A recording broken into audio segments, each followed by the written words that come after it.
call this meeting of the Lee County Board of Commissioners to order on this 20th day of February 2012. I would first like to have us all rise for the invocation given by Commissioner Womack, and then please remain standing for the Pledge of Allegiance. Madam Chair, before I begin, I would like to recognize today as President's Day and give us a quote from our first president. Of all the dispositions and habits which lead to political prosperity, religion and morality are indispensable supports. In vain would that man claim the tribute of patriotism who should labor to subvert these great pillars of human happiness. It's from George Washington in his farewell address in 1796. Let's pray. O eternal and everlasting God, I presume to present myself before thy divine majesty, beseeching thee to accept of my humble and hearty thanks, that it hath pleased thy great goodness to keep and preserve me. Direct my thoughts, words, and work, wash away my sins in the immaculate blood of the Lamb, and purge my heart by thy Holy Spirit. Teach me how to live in thy fear, labor in thy service, and ever to run in the ways of thy commandments.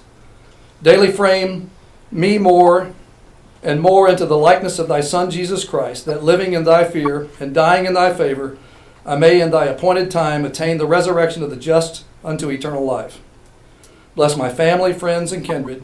Unite us all in praising and glorifying thee in all our works begun, continued, and ended, when we shall come to make our last account before thee, blessed Savior, who hath taught us to pray. Pray this in Jesus' name. Amen. Amen.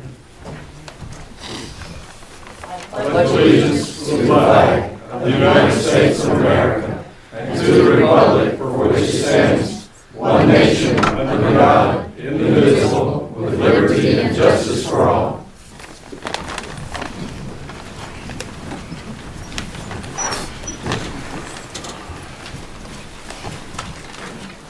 Okay, are there any changes to the regular agenda this evening? Then I need a motion for the, to approve the regular agenda. All those in favor say aye. Aye. Opposed say nay. Okay, on the consent agenda, do any of my colleagues have any questions about any of those items? Madam Chair, I would request that we move one item off the consent agenda into the new business, and that would be, or actually it may be old business, the item regarding the funding of the public health nurses. Which is? That's under budget amendment. Item F. Yeah, please. Is that go under old business or new business, John? The board approved a contract back in August, so that would be old business. Okay. Madam Chair, on the new business, item C. Are there any objections to that letter being done? Or if not, I'd like to request that it be moved to the Consent agenda? Yeah. Okay. I thought that was one of them as well. C on the new business. Yeah, see under new business, it was a request that I had gotten from the chamber to apply for a rural economic development grant for our rural youth. And so, motion has been made to move that to the consent agenda and out of new business. All those in favor say aye. Aye. Opposed say nay. Do that. I guess that's item J or item I. Yeah. The I, since we're taking H away, Yeah. or taking F away. Okay.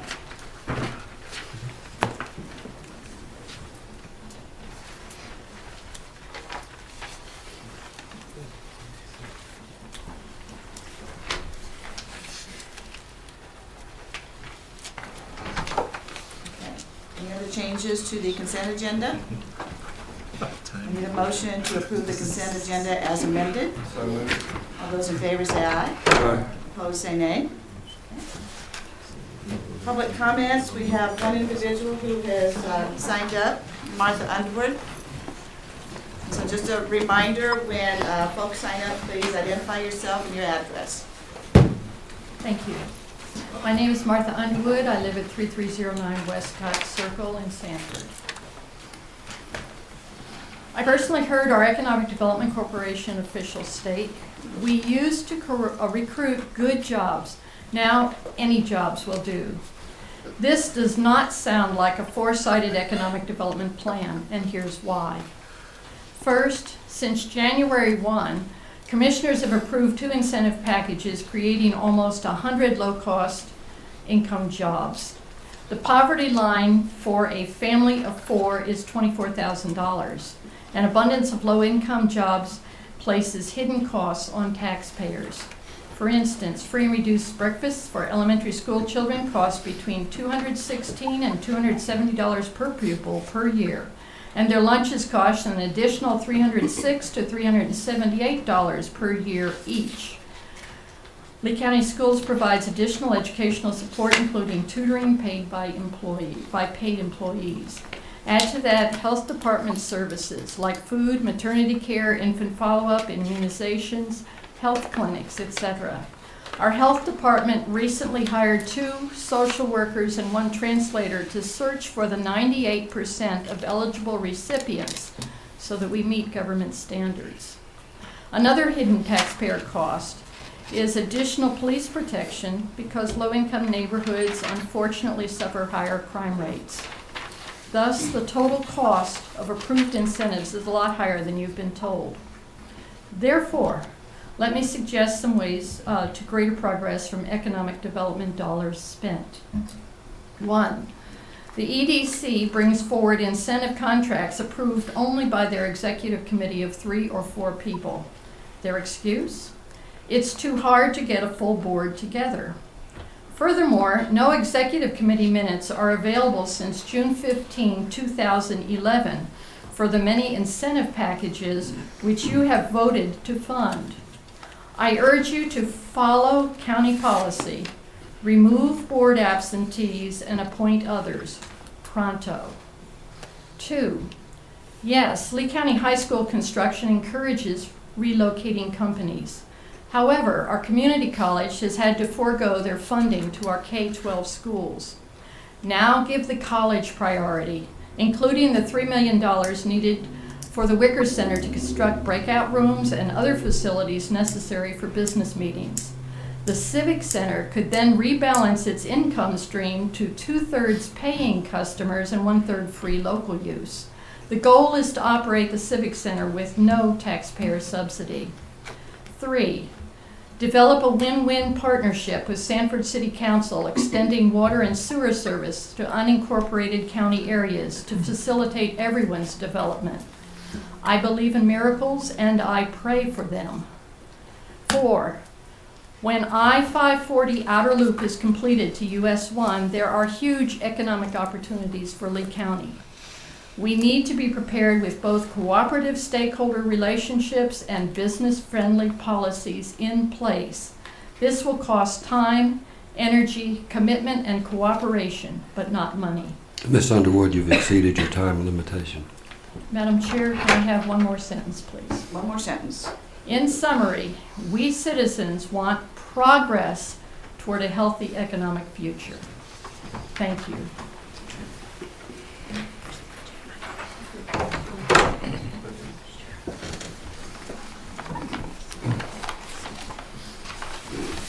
Mrs. Underwood?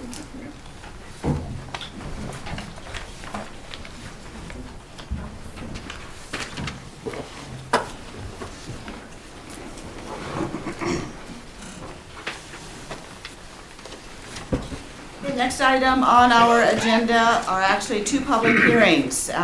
First one is on a rezoning application, so Althea, if you'll come and explain that to us, and then I'll open the public hearing.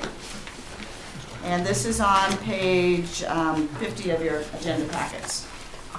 Good evening, Madam Chair, Board of Commissioners. Mr. Abutaha has made an application to rezone from light industrial district to highway commercial district, property located at 3132 Jefferson Davis Highway. The area consists of 4 tax parcels, that is approximately 5.2 acres of land. The parcels combined has over 500 feet of frontage on Jefferson Davis Highway. Existing improvements on the property includes a house that has been used for an office, parking area, and outbuildings. The subject property lies between the Regal Inn Hotel and the Sanford Hotel. Zoning surrounding the site includes highway commercial to the north, south, and east, and to the west, the property zoned residential agriculture. Land uses in the area are commercial uses and low-density, single-family home sites.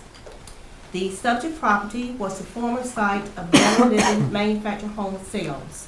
The property was rezoned in 1993 to light industrial conditional use district for the sole purposes of selling manufactured homes as well as modular homes. The applicant recently purchased the property and wishes to rezone it to a straight highway commercial district in hopes of allowing a variety of commercial uses. The highway commercial district is established to accommodate uses that depends upon a large flow of traffic and convenient access, such as the retailing of durable goods, the provision of commercial services to industrial areas, and the provisions of services to services to tourists. The highway commercial district is typically located adjacent to a major highway corridor where commercial uses are prevalent. Over the years, the majority of Lee County's commercial growth has been along US 1 corridor. Some of the existing commercial uses along the corridor now including the hotels, are Homes by Vanderbilt, Food Mart Shopping Center, the Tramway Shopping Center, convenience stores, auto sales and repairs, plant cultivation sales, mini storage units, open market and grill, just to name a few. Utilities serving the site includes public water and a private septic system. The area is located within the Tramway Fire District, and it is not located within a floodplain or watershed. The Sanford Thoroughfare Plan notes that US 1 is a major thoroughfare which conforms to the Highway Commercial District. The 2010 NCDOT traffic study reports 22 vehicles a day in the area of the subject track. Conformance with the Sanford 2020 Land Use Plan and Greenwood Small Area Plans, those plan confers they both identify the property within the retail commercial land use classification, and it has a highway overlay district. The intent of this classification is to provide areas that are conducive to commercial operations where goods and services are sold on site. If this property is rezoned, all uses permitted in the highway commercial district will be allowed, and you have a list of those uses in your agenda package. Also, if the property is rezoned, the future redevelopment of the site will be required to meet the building design standards for non-residential developments along the thoroughfare, in addition to all other general development standards of the Unified Development Ordinance. Thank you. Before I close the public hearing, any of my colleagues have any questions for Ms. Thompson? I have a couple of questions, if I might. Yes, sir. I think it's great that we petition for open commercial zoning up and down Highway 1 because that encourages growth, economic growth in that area. So I don't want this to come across as having reservations about rezoning. I'm just curious about why we don't have this same sort of approach. I mean, I know there's a big proponency in the community for commercial or conditional use zoning. And I've heard it been said several times, both in the city council meeting and in this forum, that conditional use zoning is the way of the future, and that's the way that we like to structure our growth. But yet I see here a petition for application to go from conditional use to open commercial zoning. I'm just curious about what's behind that philosophically and why that's superior for unrestricted commercial zoning. Well, the 2020 Land Use Plan, again, identifies property along a major thoroughfare to be non-residential, Right. which is commercial. The conditional use zoning is appropriate depending on the type of zoning or use that they would like to put there and where they're proposing to locate that use. But typically along your U.S. corridor. So you would then conclude the same way that I would, that commercial, unrestricted commercial zoning up and along Jefferson Davis Highway is a good thing. Well, that's what your 2020 land use plan Right. suggests. Are there any initiatives that we're taking to promote open commercial zoning all up and down Highway 1, as opposed to trying to strong arm certain citizens into going into conditional use zoning? Well, usually when they approach staff, they have already taken a look at all of the ordinances, and they're thinking that the highest and best use of the property is commercial, because that's what our land use plan, again, suggests. But I guess my question really, and I don't want to belabor it, but I just want to make sure that we hammer this point home. Is there anything that we can do in community development to promote commercial zoning as opposed to conditional use commercial zoning up and down Highway 1? Maybe Mr. Bidwell can comment on that. First of all, Commissioner, the staff would never strong arm anyone into any kind of zoning. That is always at the option of the petitioner. What the staff does try to do is to serve the best interest of the land use plan, number one.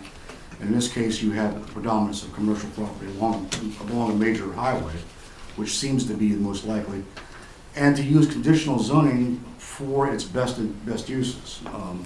In many cases, that is very complex projects that have multiple activities taking place in them, ones that require unusual site requirements that would benefit from certain design considerations, or a multiplicity of other considerations, one of which is sometimes the adjacent property owners just want more control over what's going to take place there. So we always present that to the petitioner in the terms of the options that they can pursue. And at the end of the day, it's their decision which one to do. So that's the approach that we generally try to take. But relative to US 1 and the highway commercial, that is always the number one option placed towards the petitioner, along with other considerations that might take place. So you don't anticipate, I guess, if I can answer my own question, you don't really anticipate doing anything any differently than what we're already doing in terms of promoting commercial zoning up and down Highway 1? I think commercial zoning up and down Highway 1 is a fairly predominant use. That's why it's called highway commercial. Right. And that's why so much of the land use plan designates, particularly around major intersections. It's not all of US 1. It's around those clusters that seem to attract that kind of commercial activity as a market consequence as much as anything else. Well, maybe I misheard Althea earlier. I thought she said that the entire Highway 1 corridor was intended to be commercial. No, not entirely. There are areas that get out in the further out that we would not consider highway commercial. They're just along a major U.S. highway. A lot is that a correct statement, Marshall? Generally, yeah. I mean, it's based on the, as Althea said, it's based on the land use plan. Based on the land use plan itself, you'd have to take a look at that. Okay. If you look at that plan along US 1, at those interchanges, typically, several of them are denoted as highway commercial because that's what would normally be attracted to those sites. If you would ask a real estate appraiser or anybody in commercial real estate, where does commercial activity go?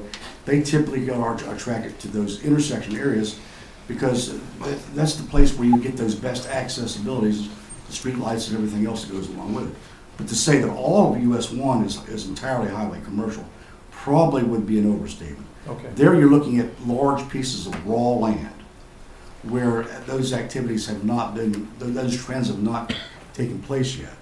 Where a petitioner may want to come in and say, I have an opportunity to do this kind of activity, and then we would say to them, it's highway commercial or conditional zoning, which one is in the best interest of the area and the development. And again, the more complex the process, where there's a lot of design work that's going to be engaged, we would probably tend to advise the petitioner that highway commercial may not be the best option, that conditional might. But still, it's always up to the petitioner to ask for whatever zoning that they think is in their best interest. Right. Does that answer your question? I think it does in a roundabout way. Thanks. I think your original question was, is all of US 1, are we always going to say, should we promote that as highway commercial? That really depends on the project. But a lot of it is just rural agricultural because that's what it is. Right. And we would wait for that to happen until it takes place. Bob, Yes. in Tarpo meeting the other day, we had quite a discussion, especially in Moore County, on Route 1 becoming freeway type thing. does that come up? I couldn't quite tell from the map there. Does it come up into Lee County, up into that area? And if so, what Yeah. impact would that have? All of highway, of US 1 bypass, we would consider to have that freeway status. Now, some of it does not lend itself well to it because it has too many intersections. When you have a lot of traffic coming in from different So sides. we would close those intersections or Well, what? that would be the best thing to happen in the best of circumstances. Okay. But I think we all realize that's not going to happen. Well, that's what I was wondering, 'cause- and I asked that question there and they weren't quite sure. Well, so. it's just, in some cases, it's just not realistic. In a lot of those kinds of expressways, you would want to limit any kind of access other than those interchanges, elevated interchanges where it's not at grade. So, but that's not going to be the case for many years and may never occur. In the interim, you just do the best you can. I just wondered what kind of impact we had in that area, so.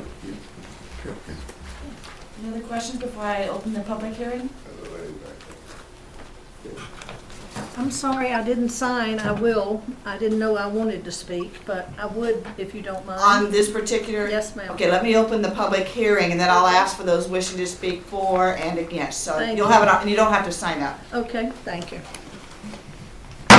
I now declare the public hearing on this rezoning matter open, and anybody wishing to speak on behalf of the rezoning request?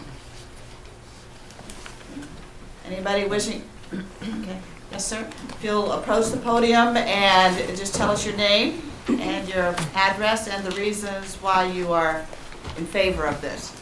Well, good evening. My name is Abdul Fattah Abdullah, and just recently built that property over there in Jefferson Davis Highway, and just when I use it as a highway commercial district for retail purpose, and I'm hoping we can get that. Okay. Yeah, that's it. Thank you. Thank you. Is there anyone wishing to speak against this rezoning?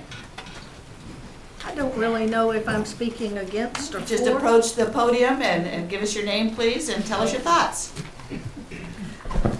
My name is Phyllis Fenrick. Some of you know me as Phyllis Hancock. My father sat on this board for many years, Hal Hancock, and I am here because I'm a property owner just past this, right below where the green is. If you come down about 2 more, this is where my father and mother's home was, my home now, and my grandmother's house between us.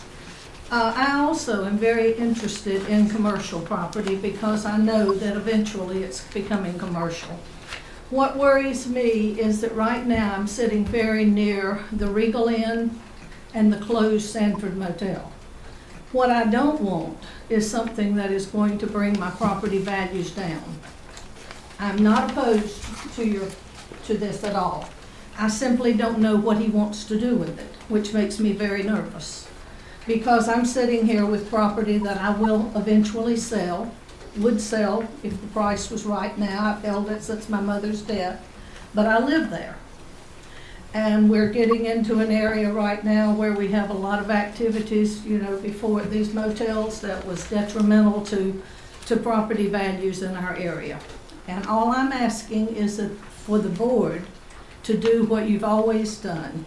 Look out for us, because I really don't know what this gentleman can build. I have no idea what he can put there. I'm not opposed to growth, I'm all for growth. But I want protection. I don't want something else that will deflate my property value instead of raising my property value, because that's my retirement, my children's inheritance. And my family has lived on this piece of property in excess of 60 years. So it's not something that I take lightly. That's my home, basically the only home I've lived in since I was 6 years old. So I'm asking you please to think in terms of homeowners as well and protect us, because we don't really know how. Thank you. Do you have, it was Ms. Fenwick, is that? V-E-N with a V-E-N-R-I-C-K, Phyllis. Okay. Thank you. And do you have a list of all of the permitted uses for highway I commercial? do. I Okay. did get one of those, and I do have that now, and that's a wide range, and I don't see anything, terrible on there, but I have no idea what's going on. And I don't know, Mr. Womack brought up a very interesting question to me. I don't know what gives the board more control, the planning board, with limited use or highway commercial. I really don't know. I know that when people have talked to me about buying property, which I'm not actively, I haven't actively tried to sell it, but I have been approached, one of the first questions I get is zoned highway commercial, because I'm sitting there with all this road frontage, and that's what they want to know. And I joined Vanderbilt, so you know where I am. I'm just north of Vanderbilt. So I'm sitting there, on a very nice piece of property for highway commercial, but I don't want something that's going to lower my values. I want something on that end of the county that's going to raise my values. We on US 1 would like to see some of the growth that 87 and some of these other highways are getting. We'd like some good construction on out south of Tramway. Thank you. Thank you very much. Is there anyone else who wishes to speak either in favor or against this? Madam Chair, I might ask that we consider allowing the community development to step to the podium and explain how that actually works, what limited control we have over the issue. All right. Either Marshall or Ron? Good evening, Madam Chair. Here's a simplified version of it. I'll try. Basically, with the petition as highway commercial, you have your unified development ordinance with your design standards in place. One of the key things there, you have your thoroughfare standards, so the buildings, you're going to have buffers, you're going to have setbacks, you're going to have things associated with new construction, new development. In a nutshell, that is the protections in place with the current request as is. The key difference with like the conditional zoning, of course, the board, the planning board, the commissioners, the public, or the neighbors perhaps, you would get more into the design at the beginning of the process, more so than if it's rezoned to a straight use general zoning district. Then essentially staff takes over and we look at it based on the standards of the UDO. So if the planning board recommends that this be rezoned, that property owner has to submit a site plan that's consistent with UDO standards before anything can be done on there, is that correct? That's right. What would happen is it would be a site plan would be submitted. It would go through our technical review committee, which involves city, county staff, basically DOT, all those folks sit in on that. From a administrative staff level perspective, we basically make sure it meets all the technical merits of our ordinance locally in terms of zoning, as well as any other design standards for local state requirements. Once it passes that, essentially then it's given to clearance for zoning, and then ultimately they would be able to apply for their building permits. We submit their plans for that. So would you also say that it's not only more complicated with conditional zoning, but it's also in the minds of many of the developers, it devalues the property to a degree? I think, no, I would disagree. I mean, I would say that the conditional zoning, it depends on the situation. In this particular case, with the fact that it is, in the thoroughfare plan and with the design standards, it's probably unnecessary. I would agree. It would be an unnecessary complication most likely because you could meet the standards through the ordinance. Larger projects that you may have unknown issues related to exactly what's going to happen there. The developer doesn't know exactly what's going to be put there. The conditional zoning works in a better situation. So it just depends, I think, on the case. But in general market value of a piece of property that's sitting on Highway 1, if it's zoned commercial with no restrictions, would you not think that it's more valuable to the property owner and to a potential offerer than if it's got conditional zoning restrictions on it? Sure. I mean, it's more flexible, absolutely. That's the point I'm trying to make. Yeah. For property owners that are concerned about the value of their property and possibly wanting to have it for an inheritance for their children, unrestricted zoning obviously is going to give them greater potential for buyers on their property.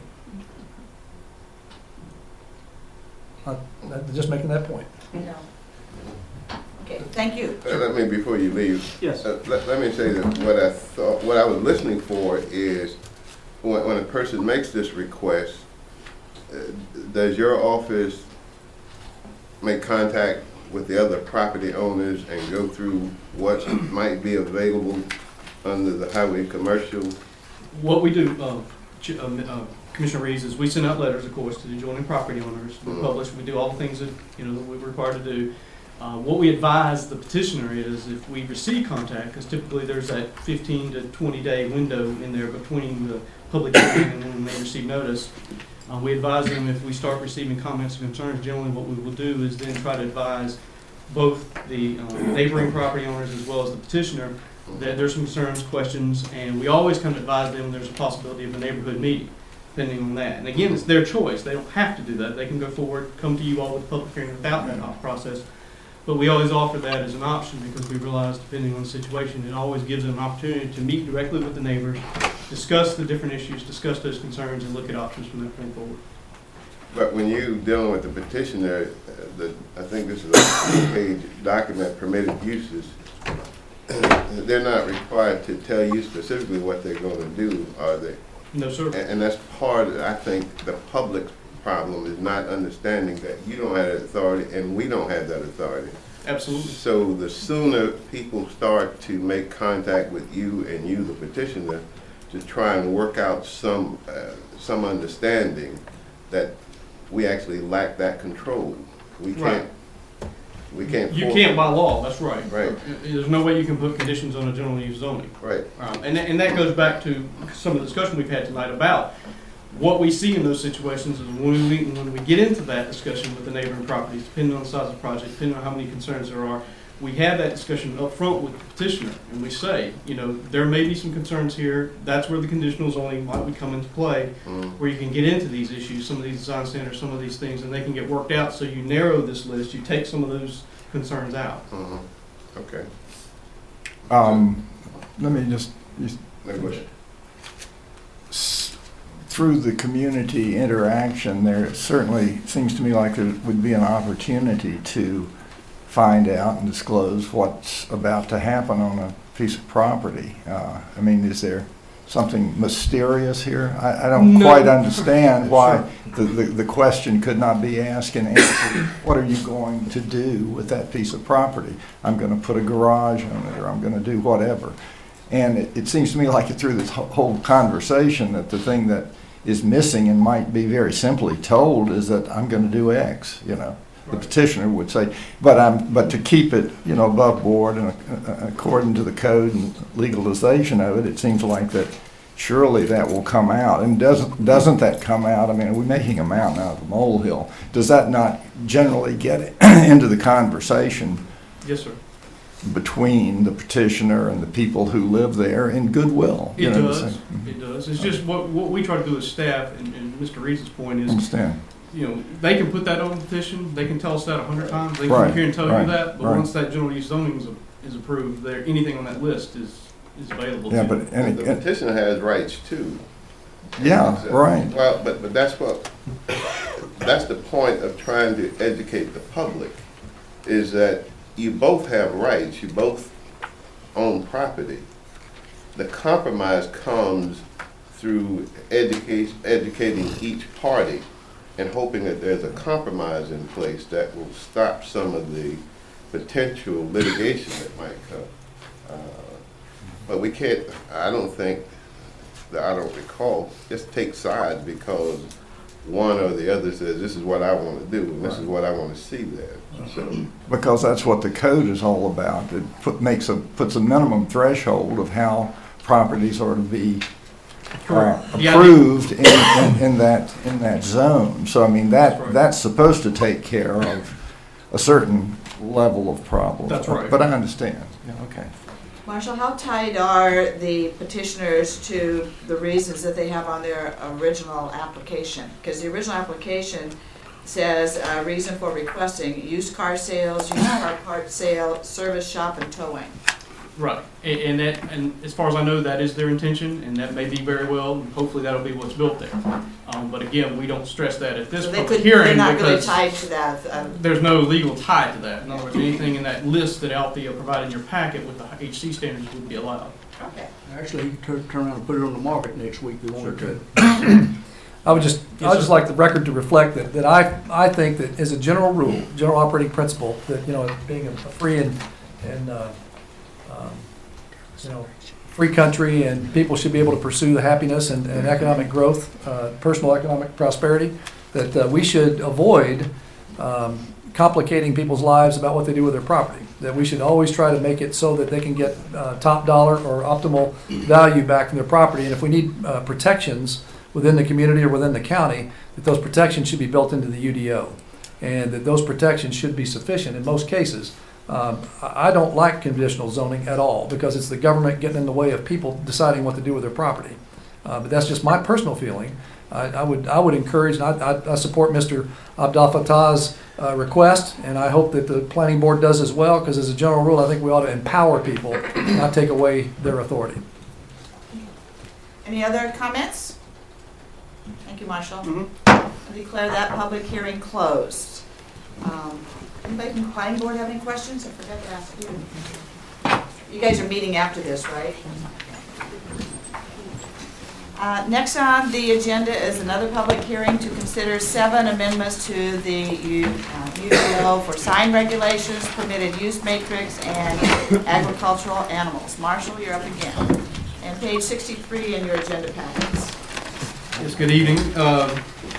This set of amendments, again, what we, as you are aware, in the last few years, most of the amendments we brought to you are essentially staff-driven. They're corrective in nature. That is the same for tonight, with the exception of the very first item.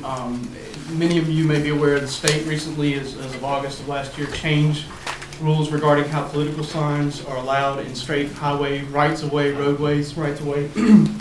What we're asking that you all consider, beginning on page 64 of your packet, and I should have pointed out too that we did bring these 7 amendments to the Joint Planning Commission back in January, so each of these have been reviewed by your peers at the Joint Planning Commission, and they have been recommended to you for consideration. So I just want to make sure that you are aware that the Joint Planning Commission with Sanford, Lee County, and Broadway looked at these. Having said that, beginning midway on page 64, I'll try to be brief, as we do have 7 of these, but you'll see there's a set of bullet points at the bottom of that. And in a nutshell, the changes that the state brought forward for the political signs and how they're regulated in state roadways are kind of covered there. Prior to this, essentially, there was no regulation, at least from the state level. Locally, we do have rules in place that said you couldn't put political signs or any kind of signs really in the state right away, except for those traffic control devices that are approved by the various agencies that are allowed to do that. What we're recommending essentially is to update the local standards to reflect the state rules that we're adopting, so that in a sense we don't have conflicting language. Obviously the state's going to take precedent and be able to control their roadways beyond the local level anyway. So all state roadways, we would model our rules, update our rules to reflect the same rules that the state has. The only question then would become, what do we do with, and this really isn't an issue for the county as much as it is for Sanford and Broadway, but they have municipal street systems or town street systems. So the question we posed to at the Joint Planning Commission, would you also want to update the rules to reflect the state rules so that regardless of what jurisdiction you are in, the rules would be the same whether it's a City of Sanford street, a state road, or a Town of Broadway roadway. And the agreement was, the consensus was yes, let's go ahead and update the rules to reflect the state rules, and that essentially the candidates wouldn't have to figure out what street they were on and what type of standards there would be for political signs. Having said that, at the top of page 66 is the proposed language with the state rules being applied, and this is what it would look like in the UDO. You would have a maximum size of 6 square feet with a maximum height of 42 inches for political signs. They clearly would be allowed in the right-of-way, a public street right-of-way. There would be a maximum distance of 3 feet from pavement edge. There would be a maximum time display before an election of 30 days before the 3rd Thursday prior to election. There would be a maximum time of display after an election of up to 10 days. No signs should be permitted in the right-of-way of a fully controlled access highway. So essentially, you still couldn't put them out in areas that are fully controlled highways.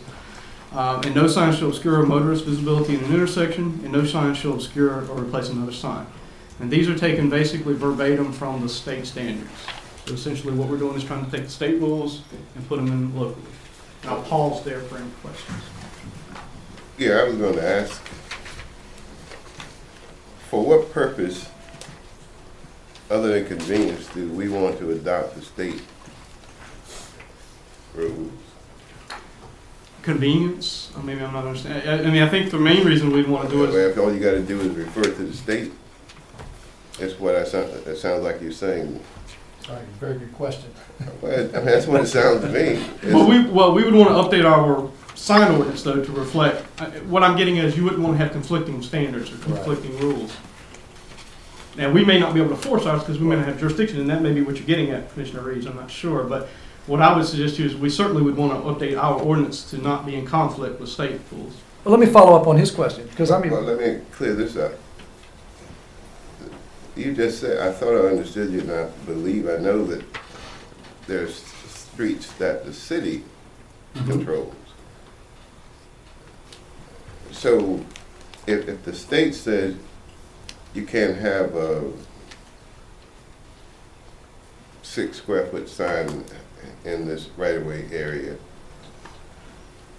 and the city says nothing, who has the authority for a city situation? It would be the city. I mean, the state rules would only apply to state-controlled highways. That's why I was asking the question, because that's what it sounds like to me. But what we would be doing is basically trying to apply the state rules to the local rules as well. Correct, adopting whatever they have in place. Right. So it would be I'm just across the asking board. why. I don't really know why. I'm just asking. Okay. Well, I guess the only answer I could give you is to some degree to have consistency for the candidates, to make it easier for them. I mean, I think the majority of the main roadways, the main highways in our community are state controlled. And most of your signs are going to be along those roadways. Permission from adjoining property owners required by the state, not required by the UDO. Correct. Currently, that's right. Right. So you would now require the candidate or the campaign person to provide a permission statement or slip or something. Is that correct? Yes. How would that work? Well, and that's a great question, because I don't know that that's enforceable, in my opinion, because they don't even require a permit. So they're going to require you to get permission, but they're not going to require a permit. I believe we talked about this at the Joint Planning Commission. That was one of the few things that, as a staff member, I actually was suggesting may not be something we would want to adopt. But again, in the spirit of trying to meet what the state had adopted, you know, I think just to be consistent there again. The state, they're the property owner. They say you can't put it on my property. That's the end of the discussion. Right, but what they're actually suggesting is that you get permission from the private property owner. I know what they're doing to us. I'm talking about what. in other words, they're saying in a state right-of-way, not the adjoining property owner to the Right. left or right, but the frontage on that highway, that right-of-way, if there's a sign there, that means that the person that lives just behind that frontage would have to approve of it or it couldn't go there. That's right. That's the state law. That's what it said. The state owns this property. They got control. They don't have to ask anybody. They don't, but they require that by the new statute. I understand. Just like I understand this up here. Well, I have a question. Yes, sir. Didn't call them. Is this sort of, would you describe it as a tightening of the rules? I think it is a response to the fact that, and I think someone had asked me earlier today, and they were asking, they have seen signs all along in rights of way. And I said, well, it's continually a problem in terms of, you know, it's kind of we go out, we'll do a sweep, and and the state has even less resources than we would have locally. So the ability for them to go out and get rid of signs along the roadway is difficult. So I think part of it is a response to recognize that this is something that's common, and they were trying to put some rules in place to allow the political signs in the rights of way, but at the same time have some safety mechanisms in place to make sure they weren't, you know, traffic hazard. I have a couple of questions for you related to, perhaps not covered under this general statute, but related to it. One is, this does not in any way, shape, or form affect billboards. No. Billboards have their own special statute, and people can have signs as big as they want as long as they conform to the billboard size, correct? Well, right, I mean, subject to local zoning rules, but you're right, that has nothing to do with this. Right. Political signs that would be put up in things like party headquarters and that sort of thing that might be just adjacent to a roadway. Would you extend any of this alternative language to the UDO to any of those political signs? Would this be on private property, Mr. It would be, yes, it would be on private property. Private property is not, I mean, this Okay. deals specifically when you're placing a sign in a right-of-way, off-premise to Right. something, you know, if you have a sign in your business, your home, headquarters, that's not what this is about. Okay, and so, and your understanding then is that the way the UDO is written today, that if anyone wanted to put up a political sign on private property of any size, they would be permitted to do that? Yes. And if it's a political sign, yeah. Within the ETJ or the, that special, does that apply? at all? Well, I think if you're talking about the extraterritorial jurisdiction, I mean, what we're talking about, again, when we talk about political signs in the UDO, we're talking about the ones that are placed along a roadway, typically off premise. We're not talking about somebody putting a sign up at their house or their business or something like that. We're talking about the signs that you typically see along the, whether it's ETJ or not, right now it's treated, there is a, I think it's 6 square feet in the cities, ETJs, and the political boundaries of the towns. And then it's 32 square feet, I believe now. I have to look at my chart here, in the county. If I understand this legislation, the intent of the legislation was to put all 100 counties on a level playing field so that any roads that received state fundings, they all have the same requirements for political signs. Is that correct? I don't know exactly the genesis of that. I can only speak to that, how it's going to affect us locally. But yeah, that would make some sense. State regulation. Yeah, but that's a state, they can do that on their own. They already have that control, so I don't know what that point's supposed to be. Let me ask you, maximum display time after election for a sign, 72 hours for the UDO and 10 days for the state. Yes, sir. Why would I want to make it longer to go get them signs? You know, if you sit down and say $72 an hour for everyone after 72 hours, that sign sitting out there, you get them signs up.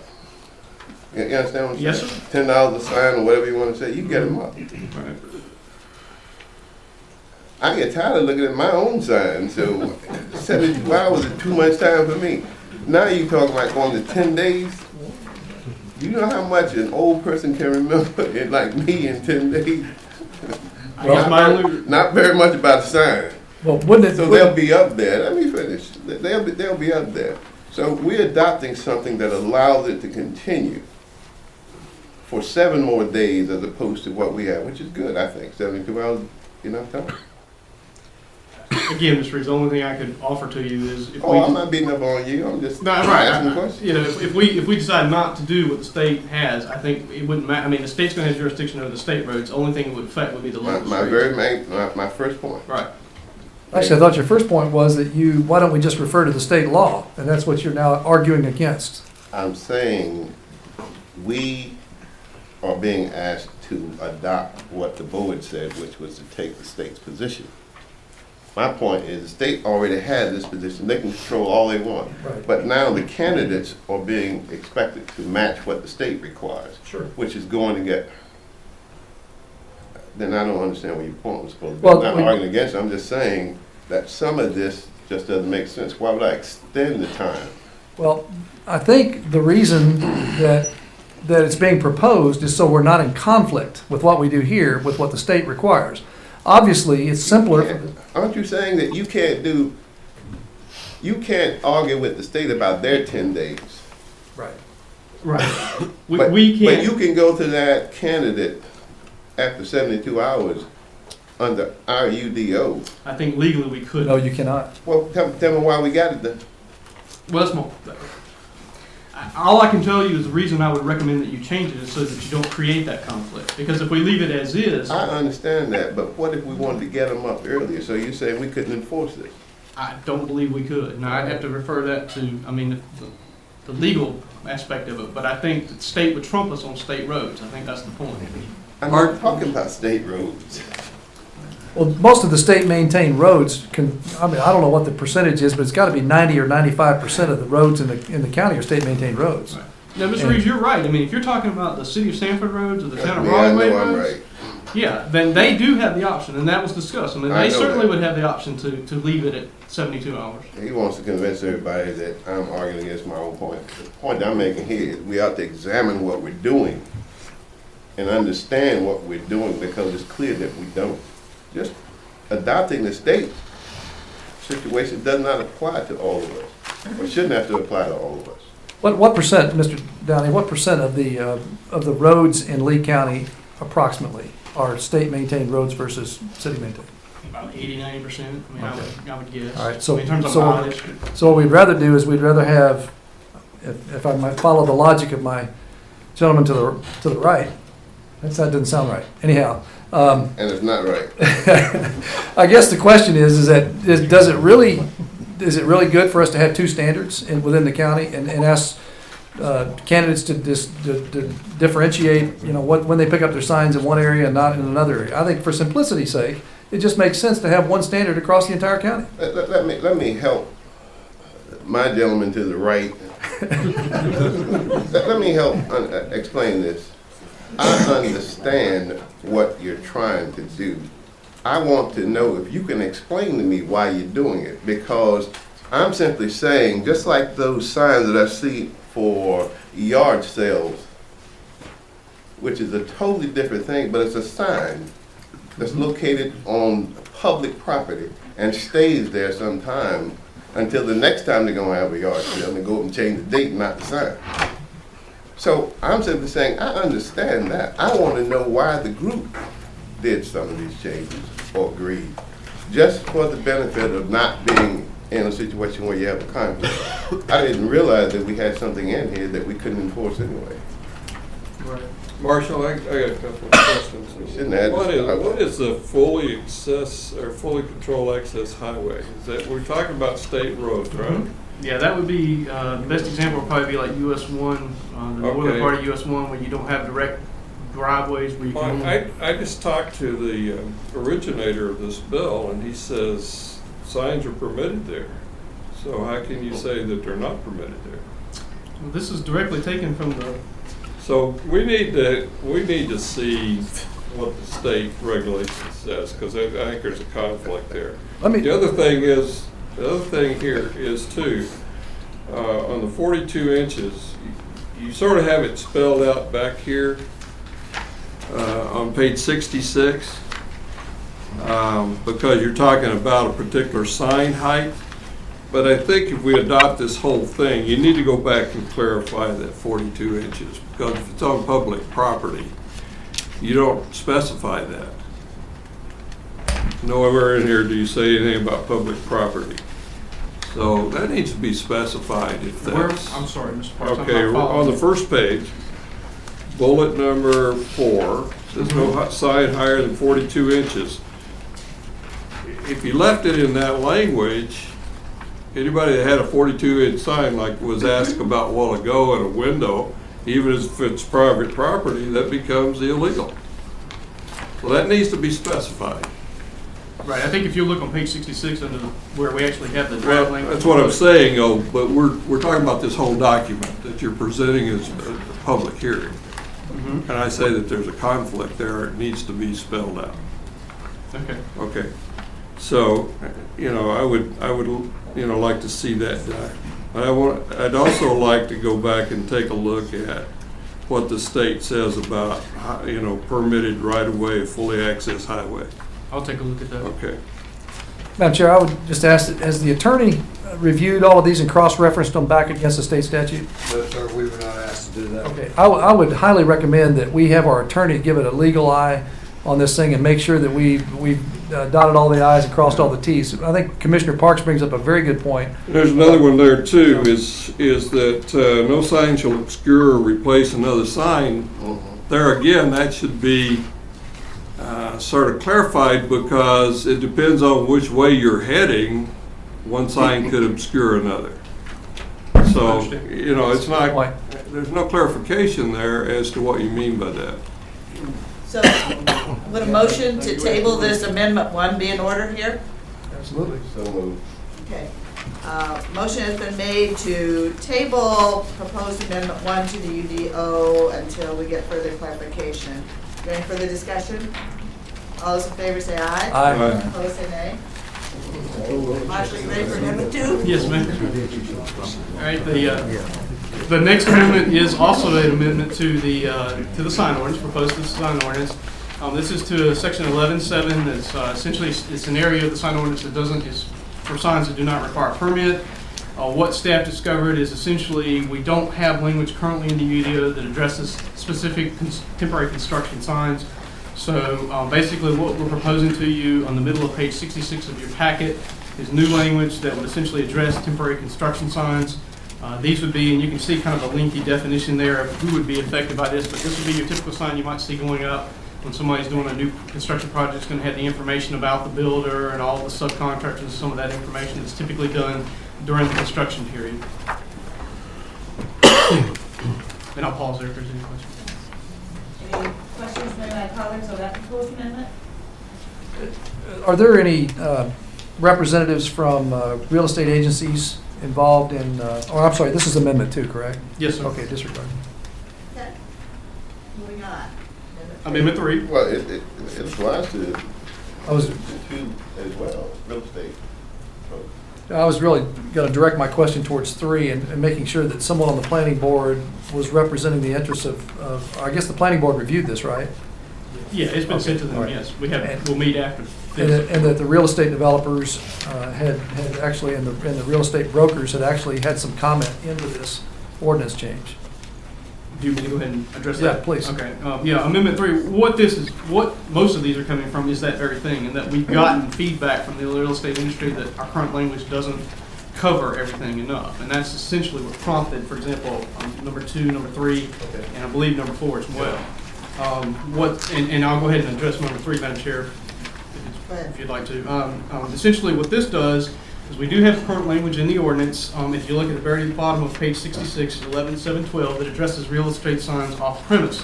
What it fails to do, it doesn't include the language in bold, which is for, right now it reads, off premise signs not exceeding 6 square feet which advertise the sale of residential property are permitted herein. Such signs shall not be illuminated or located within a site triangle or a public right of way. So it fails to cover lease and it fails to include non-residential property. So what we're doing is proposing that we change that and we modify that to make it obviously much more flexible in terms of what it allows. And we're also adding basically, one of the things we also got complaints about is people in private property would complain because somebody might stick a sign on their property and they didn't like the fact that they weren't contacted or asked to do that. So one of the things we're adding is that you would seek permission from the property owner if you're going to do that and stick it on someone's private property. Does that answer your question? Is there a form for that, or what's going to be acceptable? It's not, again, it's one of those things that doesn't require, it would be kind of on a complaint basis. So in other words, if we got a complaint, we go out and investigate it, we contact that real estate company and say, here's the situation, would you mind either relocating your sign or just you make sure that you had permission from that property owner to put it there, kind of thing. Because typically if we're going to get a complaint on it, they're not going to have permission. I mean, it's going to be one of those things that... That's not true. Go ahead. People change their minds. That's true too. Especially in marriages. Go ahead. Moving on. Proposed Amendment 4, we're basically updating the signs or standards for sign characteristics. It's a mouthful there, sorry. This includes, it's a matrix, if you will, on the middle or kind of middle upper part of page 67. It includes all the different characteristics of how signs are regulated in the UDO. One of the things that we noticed, and it seems to be more or less a typo to be quite honest with you, we just didn't include in the original adoption, was the changeable copies allowed in downtown and it's allowed in the neighborhood commercial. C2 is kind of your general commercial along the boulevard. And of course, you're familiar with highway commercial, which we have along the highway, like US 1 commonly. It's not permitted currently in the light commercial, office industrial, or office institutional, or the industrial district. We think that that was an oversight and it probably just needs to be updated to include. Any questions? Okay, now for the roll. Yes. Now, item 5 and 6, this is something that staff is recommending. It relates to one of the things that we have consistently dealt with, not very frequently, but to some degree over time, is how to deal with folks who are interested in putting a residence as a travel trailer or an RV on a more permanent basis and try to basically live in that. We have currently in the UDO, we have language in there that talks about travel trailer parks. Essentially, they're permitted with a special use or like basically they would have to come in front of the board and get approval to create one of those. What we're concerned about is we don't have clear language though that dictates whether somebody can just go out and set up a travel trailer and live in that as a kind of permanent residence. What we're proposing is, if you look at Amendment 5 and Amendment 6, these are tied together. We're proposing that the permitted use chart of the UDO be updated with a new category and that we basically clarify that travel trailers are not permitted except in a approved travel trailer park. We're also proposing to add a definition of what a residence is, again, to further clarify what Lee County, Sanford, and kind of broadly think of residence is. I would also add, just for the benefit of the board, we did have some discussion at the Joint Planning Commission about this issue, and the question came up, what do you do with situations where people may be using those on a semi-permanent basis, for example, like when the tornado event came through, or when there's a storm event, how do we deal with that? What we typically do in those situations, we certainly do try to be accommodating. We work with folks, as long as we work with the health department to make sure they've got environmental, sanitary sewer, they can tie it to their sewer systems, and those kind of things. We typically allow them to do that while they're in the process of rebuilding. What this is intended to capture is mainly to prevent somebody who just wants to go out there and set up one and use it like a mobile home or a stick-built home or something like that, which is not permitted under our current rules. There again, I'm not too sure that that's all that clear in there. Like whenever I built my house, it was set up and through the planning department was approved with septic tank and electrical while the house was being built, and we were in there for about 6 months. So are you saying that's not going to be permitted? No, I'm saying typically, you were in an RV, is that right? I mean, a travel trailer, right? I mean, it depends on the situation. Again, typically it's based on where you're having some type of, where you don't have options. In other words, it's whether you've had your home destroyed by a fire or something along those lines, a natural event. Again, there's always options, but we had dogs and we had pens set up so we keep the dogs there because you're not going to really take those to, RV park type thing. Mm-hmm. So, things of that nature where somebody's coming down to build and has that option. Typically, be there where they can talk with a builder and things like that, makes it convenient. We try to be flexible in that as long as they've got a permit and they're actively building, and again, the sanitary issues are resolved, that we're not creating a problem for the neighbors, then we usually try to work with them. So that's what we ought to be saying, but I don't see that said here specifically. And that may be something we can address in Let's do something. Let me ask you why in that area, is this conflict in any way with homeowners association? I don't know, I'm asking. Yeah, it certainly could. I mean, but that's quite honestly not something that we typically get involved with from a zoning standpoint. But yeah, I mean, your point's well taken. Certainly, if they were to try to move a home, boat, or travel trailer in, and there's an active POA, they could be in violation. Marshall, I know it's not germane to Amendment 5, but what do we do about folks that are living in tents? I know we've got several of these places around town where they may have permission to set up a tent on property and stay there longer term. No, typically, I mean, they to my knowledge, we've not given any approvals for folks to live in tents for long term. Again, what you're probably getting into is it a legal campground, for example, or not? If they are setting up on somebody's property with their permission, we probably wouldn't know about it unless we got a complaint about it or something like that. Well, I know we have a homelessness problem in the county, and I know I've personally been to a few of those tent sites, and I'm just curious, do we have those prohibited? I know we're prohibiting long-term use of travel trailers like that. I'm just curious about tents. The way we would normally address that would be under like a campground or camping situation. In other words, if you're not in an approved campground area, set up for that, then we would look at that as, okay, is this a permanent residence or is this something in violation? I mean, the answer directly, no, we don't address tents as any type of permanent residence or anything like that.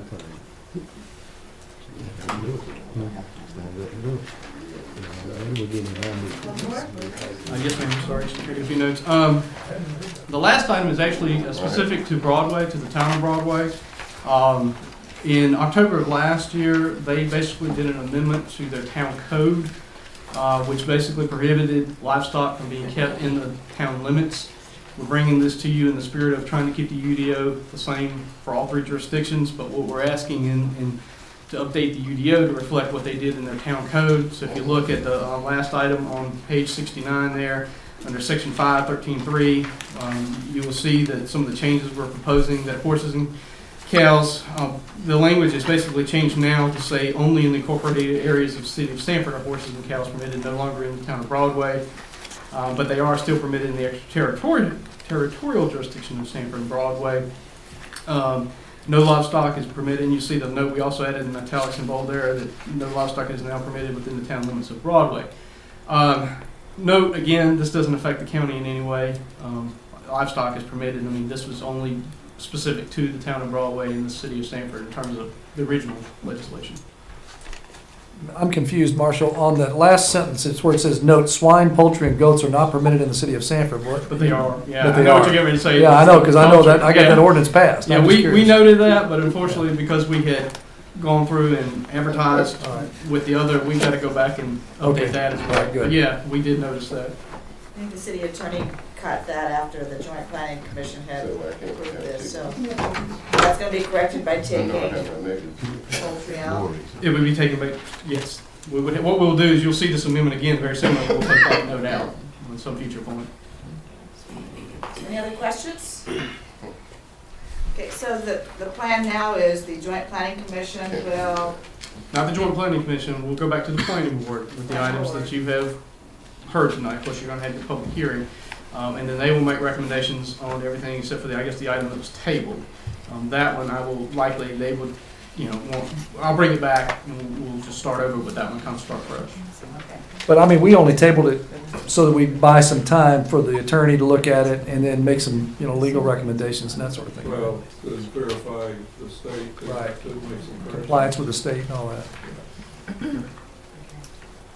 So no action will be taken by this board on these. So I haven't had the public hearing yet, I don't think, on this. So, thank you, Marshall. Before you move, Madam Chair, let me ask, are we just asking the county attorney to look at them, or all the attorneys involved? I mean, he can contact Ms. Patterson and collaborate with her, I'm sure. Well, I'd like for the planning board to make that request formally to the town of Broadway and to the city of Sanford. We'll take care of it. Yes, thank you. The record will show that, And now declare the public hearing on the matter of the 7 amendments to the UDO in session. Anyone wishing to speak for or against? None? Declare the public hearing closed. And next item on our agenda is old business, which was created out of removing the consent agenda item. Yeah. Who requested that? Was it Mr. Long? Yes. And this is really just for clarification on the transfer. I understand, maybe the county manager just want to give us an overview of that prior approval that we gave to the contract and where this fits. The board approved this contract back on August 15th. In years past, the funds had gone straight to the schools, and the General Assembly required that these funds go back through the health department. So we approved a contract back in August that we entered into with the Board of Education to transfer these funds through the Board of Health to them. The health director is here if you have any further questions. I can't remember all the conversation as to why that was done back then, but we had a lot of discussion about it back then. Well, let me just explain. The reason I asked for it to be removed from the consent agenda was very simple, and it had to do with public schools. It had nothing to do really with the need for public health nurses or anything like that. I don't question that. I know there was one question that came up about why is it DEHNR, and I think I explained that I think the reason that the transfer is coming from Diener, because that's the old reference that we used to have to the Division of Public Health when it fell under the Department of Environmental Health and Natural Resources. Today, it falls under the Division of Public Health. So really, it's a DPH transfer, but and when they do 666 transfers or 606 transfers up in Raleigh, they still refer to it as Diener. Is that not correct? I believe that's right. Okay. So really, the money is coming from the Division of Public Health for the purposes of public health nurses. Is that not correct? Yes, sir. Okay. The reason for the change was that in July of last year, there was a House Bill 200 Appropriations Act of 2011, Sessions Law 2011-145, Section 10.22 AB. These funds shall be distributed to local health departments according to a formula specified by the General Assembly.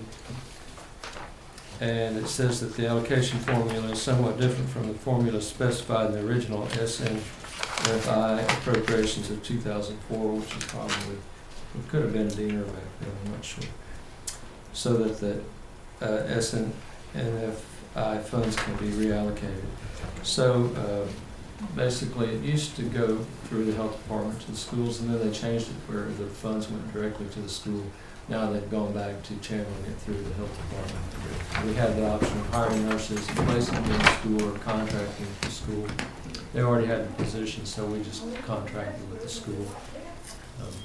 Continue the contract with the school. Thanks, Terrell, I appreciate that. Now, the reason I asked for it to be moved from the consent agenda into the discussion was because I wanted to verify, I think I asked this question in August, I'll ask it again. Was this money budgeted by the school system and submitted as part of the school budget for this year? I'm going to assume that it was because they have nurses in place right now. Okay. And the reason I ask is because we also have an agreement with the public school system. If any residual monies came in during the year, that $600,000 that we gave them last year and when we approved the budget would be returned back to us, or that portion thereof. Which is the 500,000. Right. We need to verify that this is not surplus money coming in for a purpose that was already budgeted. And if it is, if there's even 1 penny of that, then we need to get refunded that money back to the taxpayers of Lee County. That's the only point I'm going to make about that. And if we can just verify that, that'd be good. Can you talk to that? I don't know if this will help or not, but this email that came in June was saying that effective July 31st, 2011, that the old contracts would be terminated. So they may have, had it in their budget starting July 1, as they had before, but then it was terminated. That contract was terminated. Okay. Well, I think between Mr. Crumpton and Ms. Mentner, we can verify whether this was a part of the original budget and make the appropriate adjustments if necessary. So I'll be happy to do it. we'll delay action on this and then until we get verified that. Well, I think you need to go ahead and approve the budget amendment. Yeah. Yeah, Madam Chair, I would move that we approve the amendment contingent upon the county manager just verifying for other purposes, so that we can go collect or withhold any residual monies that may be owed back to us by the school system. Motion has been made. Is there any further discussion? All those in favor say aye. Aye. Opposed say nay. I think we have old business. New business, annual presentation on animal control enforcement. Lieutenant David Pratt. Madam Chair and fellow board members, thank you for allowing us to come give this presentation on animal insurance update. I would ask that Sergeant Rodriguez be allowed to give you a copy of the presentation before we get started.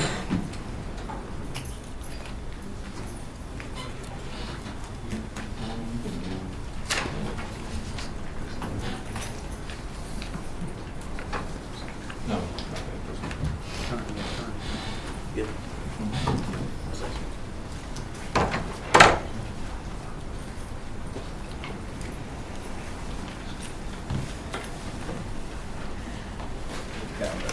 We wanted to share this presentation, which we had shared with the Board of Health and the City Council, with the commissioners, to keep them up to date as to what's been going on during the transfer, since it has been 1 year since we transferred the Animal Control Division from the Health Department over to the Sheriff's Office.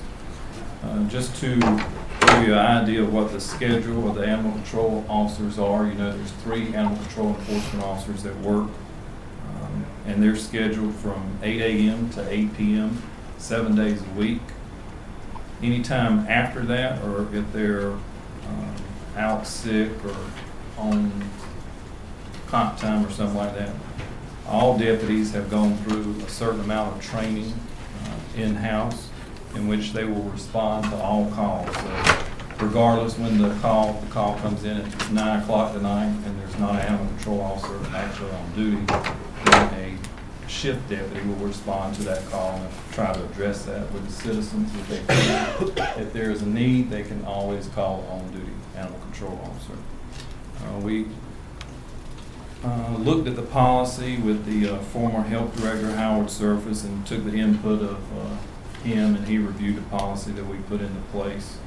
Shortly after the transfer, and the data that you're going to see on here is going to reflect from March to December of 2011.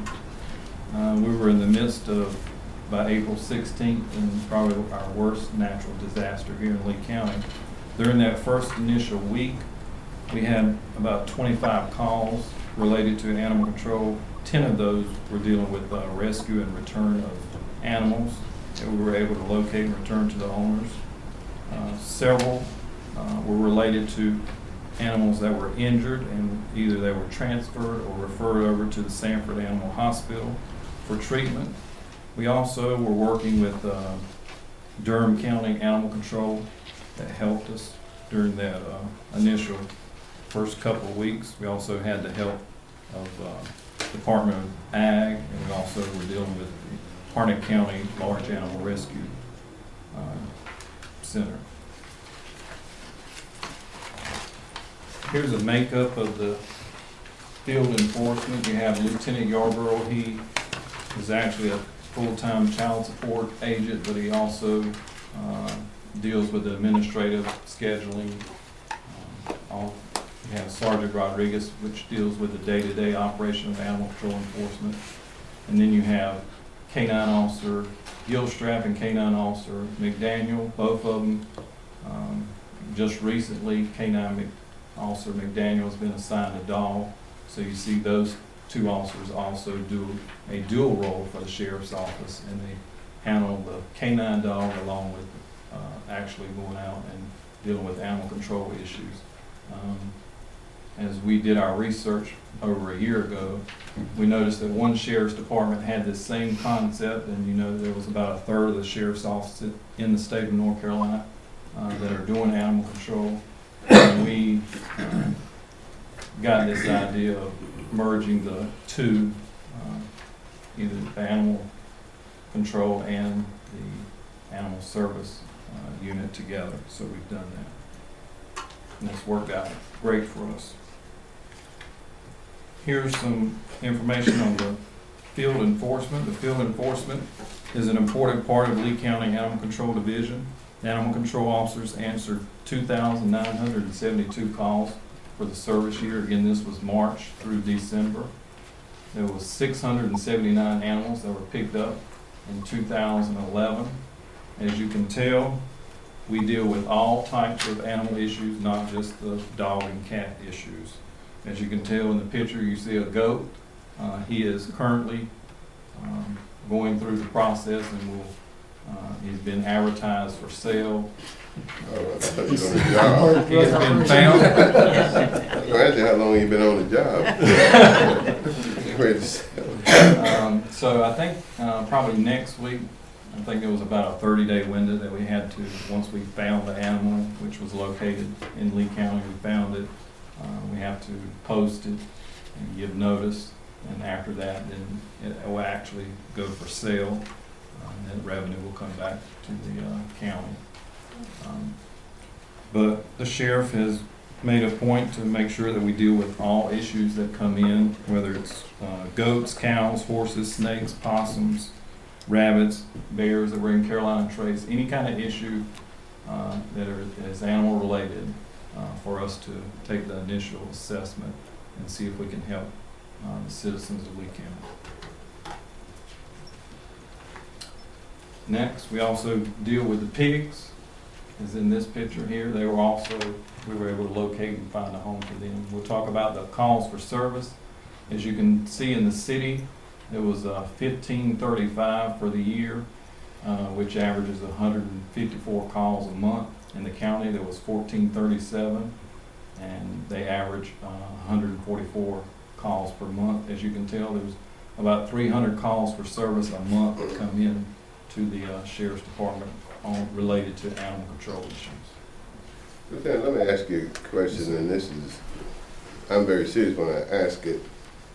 I remember we had a situation where your department picked up several pit bulls, and we, I think, paid for a lot of their care and feeding and all that. Do you have a process in place now that attaches that responsibility back to the owners, or if you have to go and pick them up? Sort of like these pigs. If we have to keep them for any extended period of time. They got to be fed, and so how are we processing that kind of situation? The goat would eat anything, so he's all right.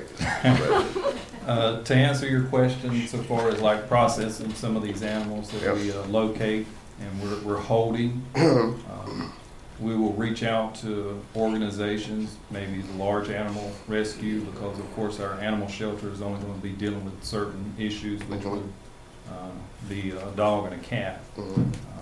So where we had the goat and where we've got the pigs in the past, we reach out to different rescue groups, either in Chatham or Harnett or wherever we can find a rescue group, and they will actually house those for the 30-day window that we need to go through. And then once, you know, they'll come up with a figure of how much it costs for them to maintain that animal. Well, once the animal is sold, then that goes back to that individual, and anything else would go back to the county, to their part. Well, what about if a person gets stuck if they don't get enough money out of the sale, for example, if you got, they eat up $300 worth of feed and get $150. What's the deal? I mean, they just... Yeah, could be a net loss. Right, Could okay. We don't have anything in the ordinance that, where we can recapture our costs.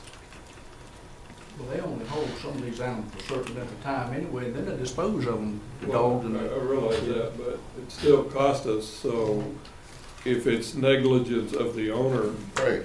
is there any way to recoup that cost? That's exactly right, Commissioner Parks. Where the owner can be identified and the animal is at large, yes, the ordinance I specifies. was thinking it did, so. Yes. But most of these, we don't know who the goat belongs to, Right. for example, or the pigs. pigs not gonna squeal on you. That's You haven't seen the commercial. Here's some, He doesn't know Maxwell. here's some other information for you.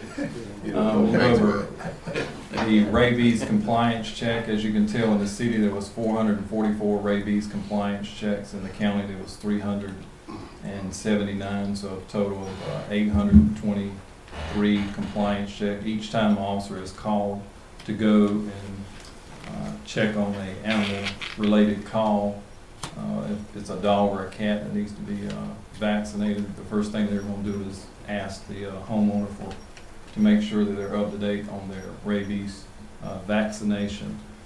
I know during the Board of Health meeting that I held this presentation, they said that they could definitely tell a big difference in the compliance check, because you get a 3 or 5 day notice for your compliance, and people will definitely make sure that they're getting their rabies up to date.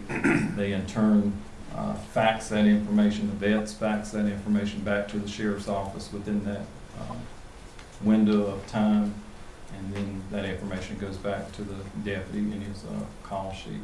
As you can tell, there was 77 animal bites in the county. The officers on the animal bites, they will take a report, follow up with the victim, and then the actual information will be transferred over to the health department for them to follow up with if there's any potential rabies issue that could go on. Do we know whether most of those were domestic or were some of them wild? Most of them are domestic issues, yeah. There was 94 criminal charges. Excuse me, Lieutenant. Yeah.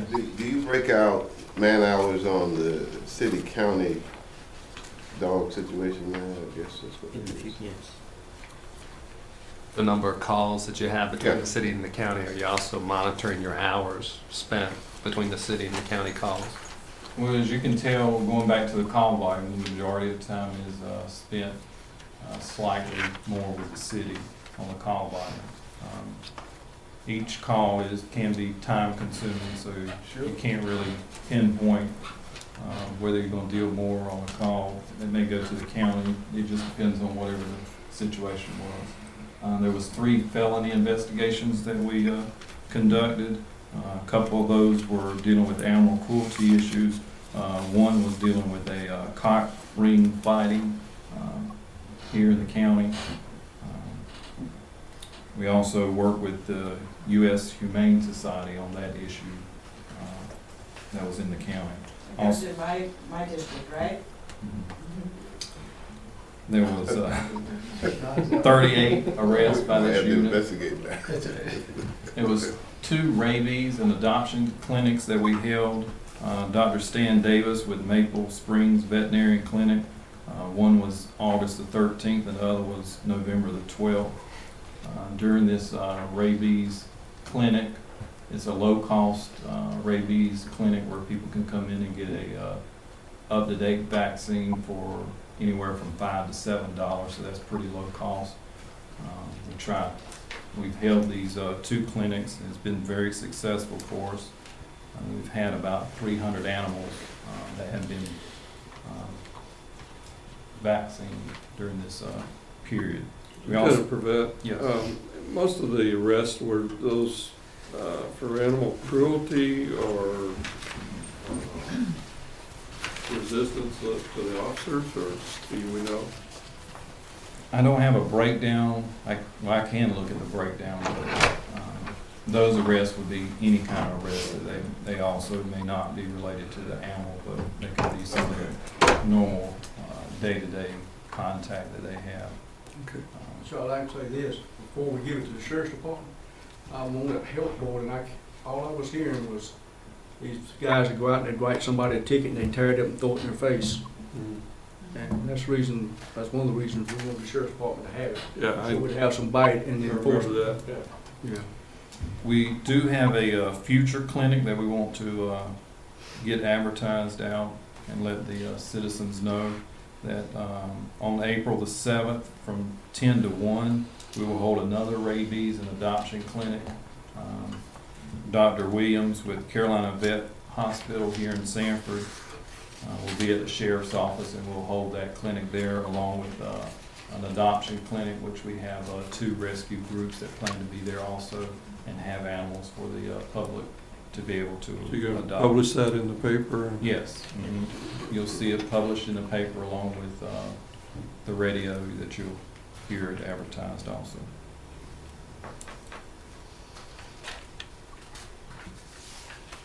Next, we'll talk about animal pickups. In the city, there was 315 animal pickups, so we average about 40 animals a month.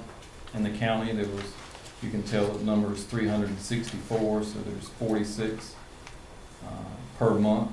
We average about 85 animals being picked up a month. So there's 679 animals that were picked up. We do not deal with issues of dead animals. That if it's on private property, that's going to be an issue with the owner, or if it's on the roadway, usually the state will take care of those issues for it. But we do deal with issues where animals may have been injured or ran over. Most recently, within probably the past 2 weeks, there was an animal that was hit by a car. The person that stopped and called stayed there. They actually made arrangements through one of our local vets and also transported the animal over there. Unfortunately, the animal didn't survive its injuries, but they were going to pay for the, the operation, hopefully try to save the animal. So. Here's our civil citations in the city. It was 4,500 civil citations that were written in the county. There was $3,950 worth of civil citations, so a total of $8,450 of civil fines were written. Lieutenant Pravat, you have a discretion, according to the ordinance, you have some discretion about whether or not you issue a civil citation or whether you issue a criminal citation. How many criminal citations have you given out? That's going to probably be back in that number that was earlier. Felonies, the felony stuff? That was 3, I think, right? Well, 3 investigations. Oh, 3 investigations, okay. Not necessarily a criminal. Criminal charges, 94. It was 94 that were, and of how many total civil citations did you issue then? Don't have the actual number of breakdown. I've got a sheet on it if you want me to add. Was it roughly 3 to 1, 4 to 1? Of course, you're gonna have more civil than Right. you would, your criminal, for sure. And what threshold are you using on jumping from a civil to a criminal? Well, first of all, you're gonna deal with the warning issues, and then if you don't get any compliance, then you're gonna go into a civil action. Right. Then if you don't get any compliance, then you're probably going to go into a more actual criminal charge. So you're not escalating automatically to a criminal charge No, in most cases? The ordinance is gonna dictate that you start off with a warning, and then you move over to your civil citations. And if I may, Commissioner Womack, that's something that we constantly talk about. This Okay. board's previously stated preference to exhaust the warning, the educational, and the civil remedies available under the statute before moving to criminal. So they're aware of that policy and follow it. But there are circumstances where somebody may not comply, and then you have to go to the next level, which may be criminal. Or by the mere nature of the incident, if you're talking animal cruelty issues or something like that, more severe. Here's our public relations. We just did a news article with CARE, Animal Rescue Group here in Sanford. We've had several community meetings set up throughout the county in which we tried to inform citizens about animal control issues. We also had a PowerPoint presentation that we developed, what kids need to know about rabies. This is a 1-hour program. We've offered it over to our school system, and we're also offering it to our private schools, and we hope to get this information to around our 4th or 5th grade students, and we're looking at sometime probably in May to start that program. Again, it's a presentation on what kids need to know about rabies. It's a good interactive program. We do encourage adoptions, and we've had circumstances where we've dealt with issues in the city or county to where there was some special needs area to try to get somebody in compliance. For instance, going back to maybe tethering, they were improper tethering, they didn't have the right cable. Due to the hardship of the family, they may not could afford it. They're just trying to get in compliance. They didn't really need a ticket, but it was us trying to get them in compliance, and we either taken funds from our drug funds to go out and purchase whatever those items to help them out. So we've tried to assist a couple residents. Also, there's been some situations where we've tried to work with some of our local vets on some special needs issues to where an animal may be injured or something like that and they just can't afford it. So we've tried to work out some kind of agreements with the vet to try to reduce that cost so those animals could be attended to. What kind of contribution you getting from the community college? It's one of the best vet programs in the world. We hadn't got any contribution from them, but Are you working with them at all? They're Beg pardon? They're we have contacted them in the past, and they Okay, are that's- restricted to what they can do. That's what they know that. yeah.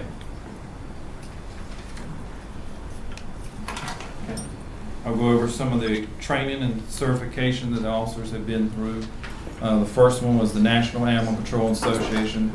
The officers have gone through at least a 2-week course to be certified as animal control officers. There's also the National Animal Cruelty Investigation School.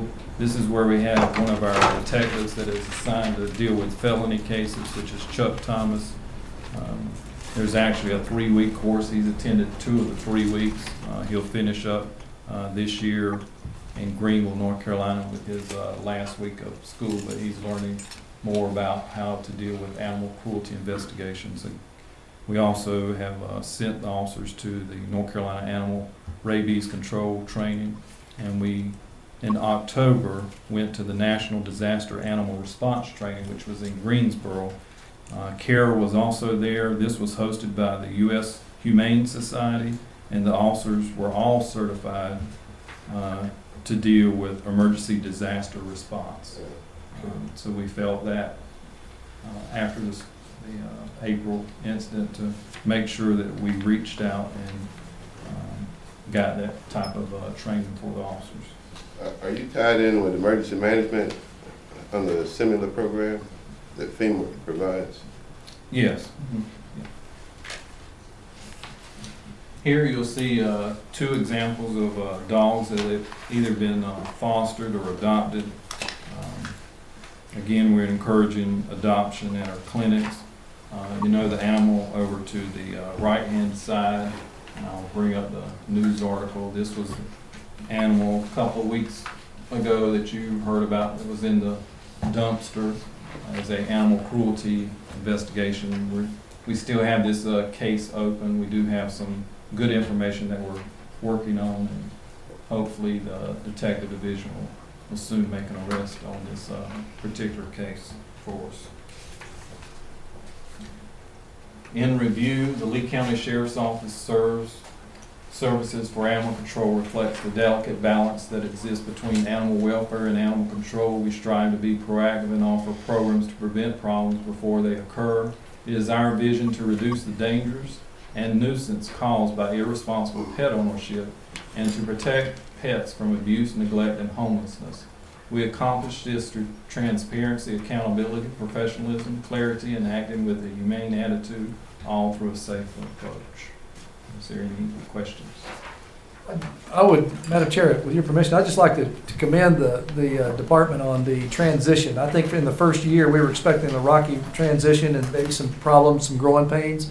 And so far, most of the feedback, 95% of the feedback I've heard has been very positive about the sheriff's balance and dealing with these delicate situations, because pet ownership is a very sensitive item. Sergeant Rodriguez, I commend you for the work that you guys are doing. I think it's superb, and keep up the good work and keep that public sensitivity there. You guys will endear yourself. Thank you, sir. I'd like to echo that, but I had one question of Sergeant Rodriguez right before we started today, and I'll ask the same one to you, Lieutenant Brown. Is there anything in our ordinances that we either need to tighten up or has created any problems as far as interpretation or enforcement? One issue that I think we need to maybe go back, and it would just be a little bit more helpful for us, was the rabies. In the old ordinance, it was a little bit more detailed explanation for us. So we like that language because when you read the new ordinance, it's just going to refer you to state statute, which refers you back to your ordinance. So it don't really give you a lot of detail. So we like the language that was in there. So that was one consideration that we'd like for y'all to maybe look at it. We could have them write the language for We us. could look at and that. Yeah, represent write up the it. proposal the way you'd That like for it to read. You like what was in the old language? Yeah, I believe that's right. Yes. We can look at that again. The health department. Yeah, let's work with them and get the language back to us, and let's see if we can change that for them. Okay. Other than that, that's all I know. Thank you. I've got a couple of questions. And I too think you all are doing a great job considering the resources you have to work with. First, I'd like to know, did I understand you say that your animal control officers work 8 to 8, 24/7, or what? Their schedule, there's 3 officers, and they work from 8 a.m. to 8 p.m., and that's 7 days a week. We have a DuPont schedule, so you've got one of the K-9 officers that work on maybe Monday and Tuesday, while the other one is off. And then you have the sergeant that works Monday through Friday, so you've always got a coverage, including the weekends. All right, I didn't want to get another problem started. The second thing is there any way you can sort of keep a schedule of the amount of time? Is Broadway a part of this as well? Yes. And doing it right is, I think, expensive. And we ought to be keeping track of where we are and what we're doing. And I don't know whether you already have that in place or not, but if we don't, I think it is hardly or very little different in what we have to do with the mental health crisis that we face on a regular basis. We take we take officers and assign them to do certain things for those individuals that that same number of hours could be used here for different reasons, and now we're doing things for the city and the town of Broadway. Yeah, we're all in there, both in the county, but it's still an expense that needs to be accounted for, and we shouldn't have to bear the majority of that cost. It would help justify, whenever budget times come, for what we need to do, and also with city agreements. And I know during the Board of Health meeting, one of the members there was looking for some data prior to that, what was done years before, and unfortunately, I'm just not able to provide those data, so we're just working on the information that we have at hand, and we'll go forward, the following years and look at it and see if there's a certain pattern. Maybe we can more track some of the time spent in actual calls and whether it was in the city or the county, how much time was spent. Yeah, I think that certainly ought to be monitored. If you go out, and even when you're trying to help the individual, it still takes time and somebody's attention to take care of that problem. So if you go out to a house and there's nobody there and you go 2 or 3 times, well, that mounts up. That mounts up.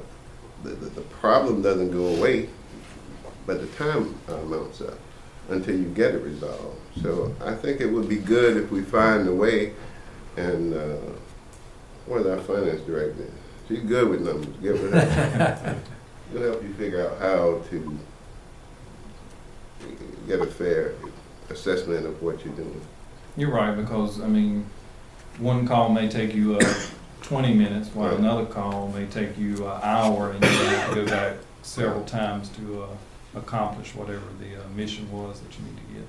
People can become very irate about their pets. Right. So Lieutenant, is most of this automated? You're not keeping paper files of logs and call reports? Is it, you pretty much have it automated so that the officers they have a computer in their vehicle, they can key in all the data, it gets captured, and Yeah, this is where we're so getting all our everything's numbers. entered just once, not multiple times? It's all coming through our dispatch center. They put in the calls, and then the officer sees it on his computer screen while he's out in the field, and then he'll take and make his own comments about the call and what he did in the action. Okay, good. Thank you, Lieutenant. Thank you. Okay, I'm turning on the lights just to warn Okay. everybody. Everybody wake up. Okay, next item on the agenda. Any of my colleagues need to take a 2-minute little break, or we want to keep going on? Shove on, okay. Consider agreements for the Lee County Industrial Park. John, this is your... Yes, ma'am. Before us tonight, we have the contracts for the engineering and architectural services for the Clyde Ryan Road paving project and the Lee County Innovation Center. As you recall, we approved the Wooten Company as our engineering contract for the road paving project, and 310 Architecture for the architectural work at the Innovation Center. We've been working with our consultant and the companies to try to get these contracts approved for several months, and we finally have them in a form where we believe we can get approval and need to go ahead and go forward. Before we approve the contracts, I do want to let the commissioners know that we're going to begin with the road project first to make sure that we have enough funds to do the project. We're concerned about the environmental issues that still remain out at the road. As you remember, we went through a lot to get our permits straightened out on that road, and we fear as we go before Diener that stormwater control plans will be put on us that could be expensive. So before we start actual work at the Innovation Center, we want to make sure we get the road done properly. So be happy to answer any questions on the contracts, or Mr. Talbot will. John, I got a question. Yes, When sir. are you going to advertise? When are you going to advertise for bids? The Wooten Company has started some preliminary work. We're probably still a few months away from being able to advertise for bids. Maybe June. I'm hoping May. We'll put a little heat on these two guys right here and see what we can do. You need a motion? I'd like to move that we approve the contract as presented. Okay, motion has been made to approve the contracts. How many are there here? Two. Two contracts. Is there any further discussion? Expedite where we can. And John, the 1.8 million, that's the source of this total project budget. Is that what we're expecting from? Yes, ma'am. You have EDA grants, you have a rural center grant, and you have a industrial development grant. So that's all grant funded. Any further discussion? All those in favor say aye. Aye. Opposed say nay. Contracts pass. And item C was removed, so now we're down to manager's report. And Yes, I am not you're Lisa. filling in for Lisa tonight? I am not Lisa Mentor, but I'll be happy to go over the financial report. As you'll see, I think last month she said, there was not concern over ad valorem taxes, but that we were running a little bit differently this year because of tax penalties and discoveries. So we were running a little bit behind. But we feel that, as far as a budget and working with Dwayne, we'll be on track to make budget. That's good news and bad news. The bad news is that in the last 3 years, we've been way over budget in tax collections, and this year it does not look like we'll be way over budget. Looks like we'll be just over. We do not have the discoveries or the penalties that we've had in years past, and that really is a good sign that we've caught up the prior year taxes, and Dwayne and his staff have done a good job the last couple of years, but we don't have those windfall discoveries and penalties coming to us. So John, the Caterpillar expansion wasn't there as of January 1st, right? So that's not going to be.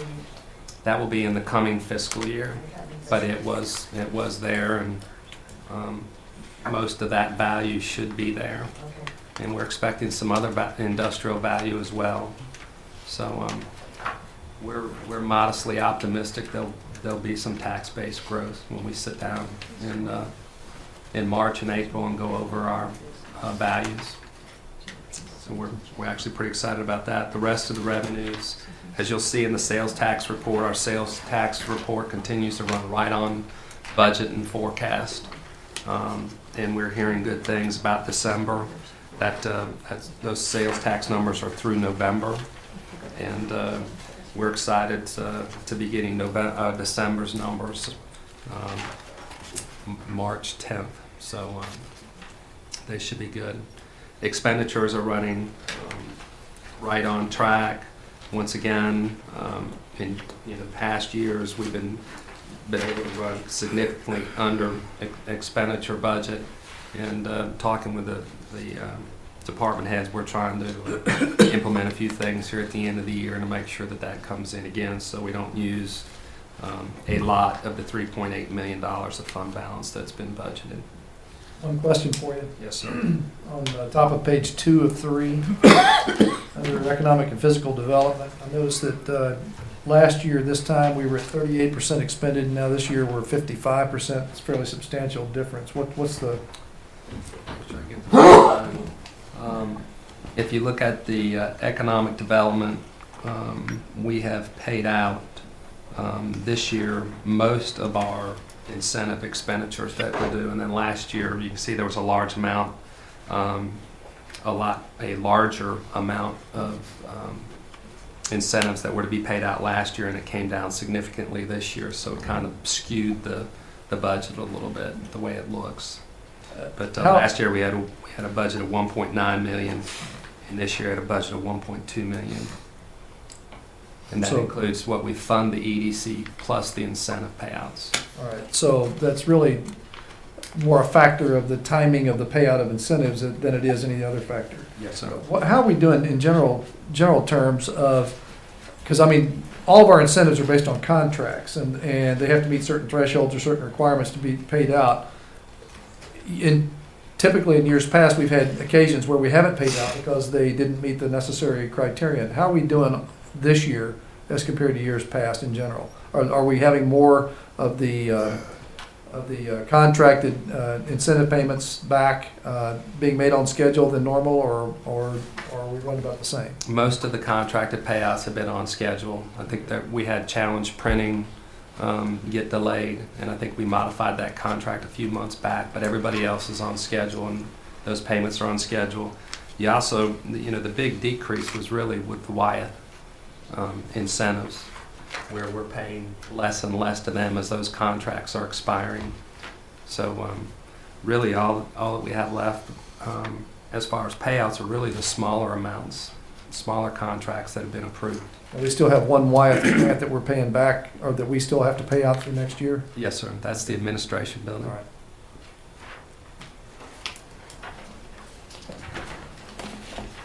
On page 102 starts the sales tax distribution.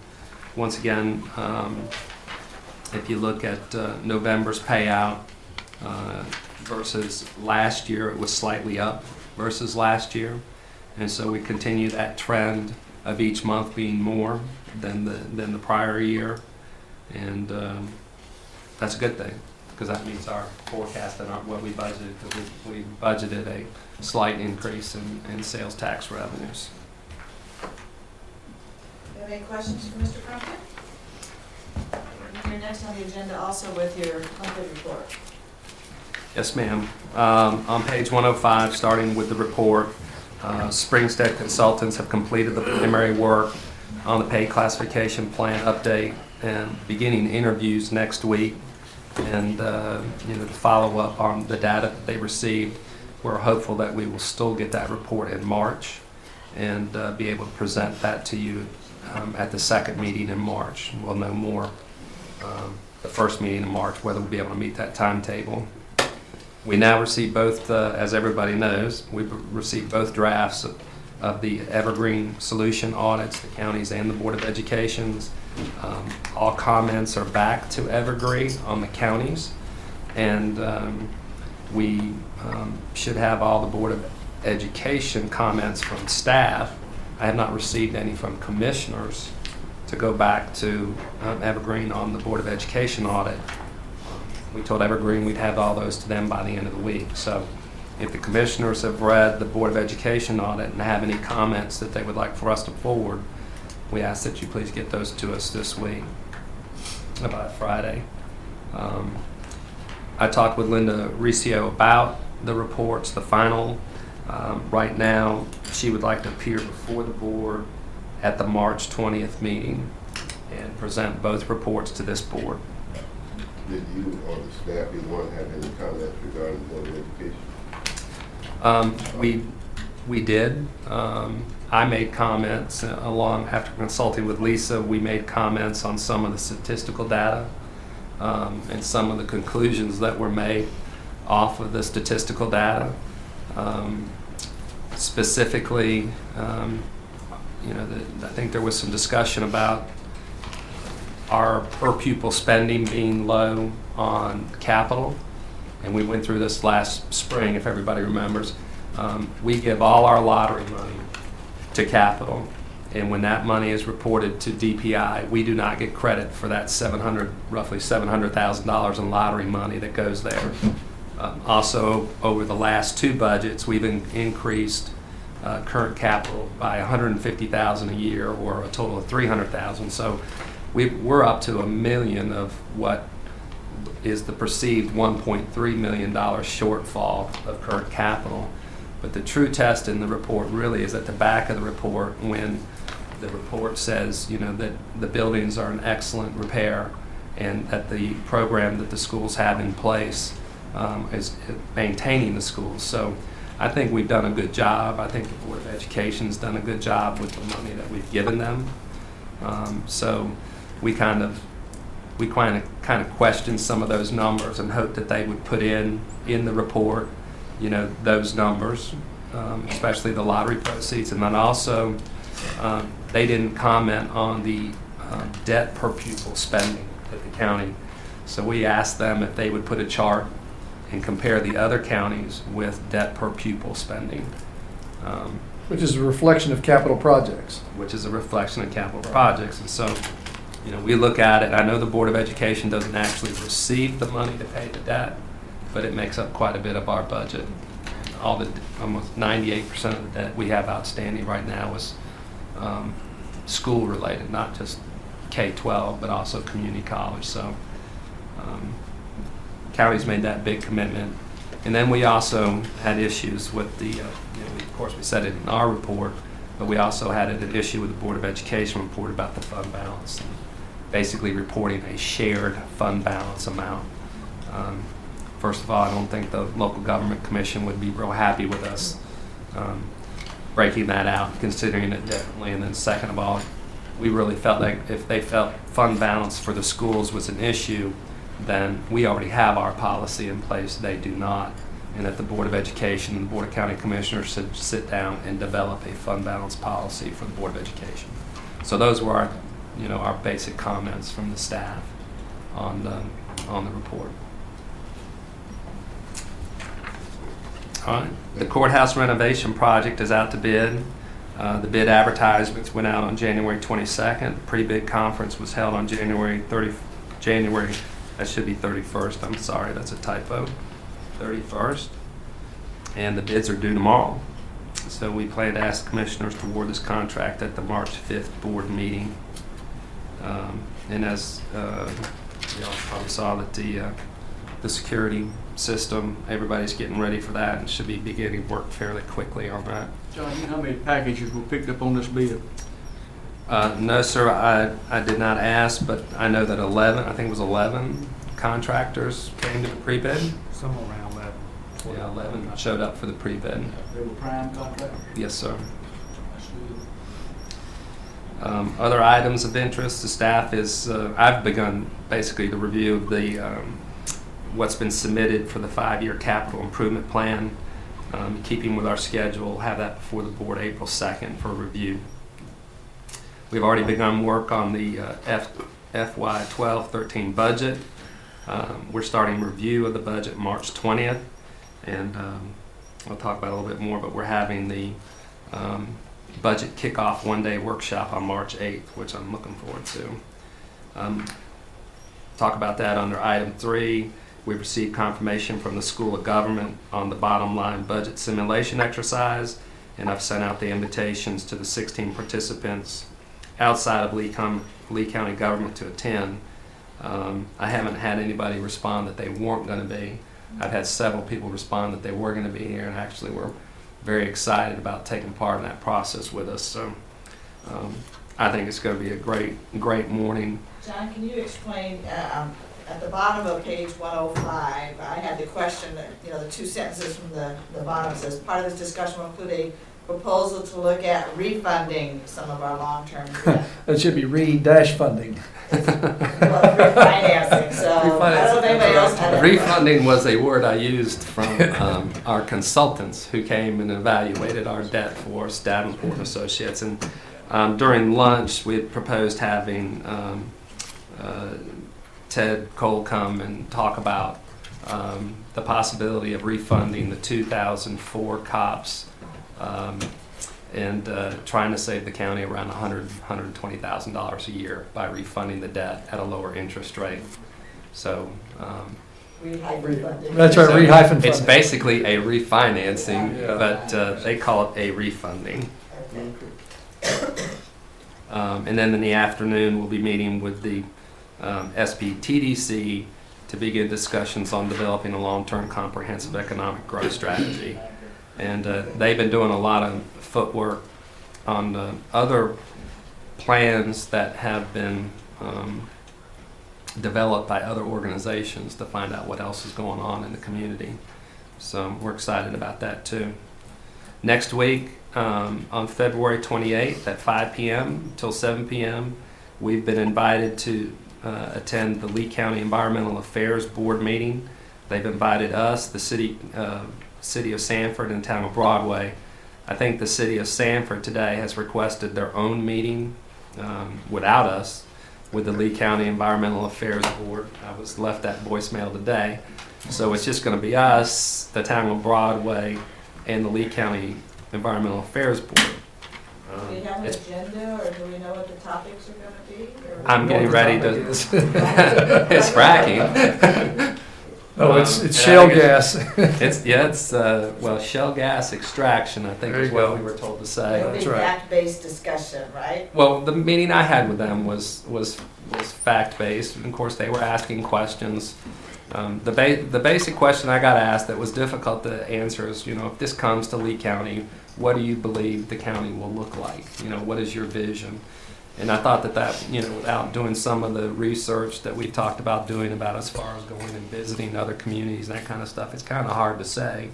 Because I I know don't. that we get into hypotheticals. I'm not into hypotheticals. No, I'm not. But that comes back to more to what's your vision type of thing. And of course, you feel like you want to try to at least say, okay, here's what other communities will look like after the impact.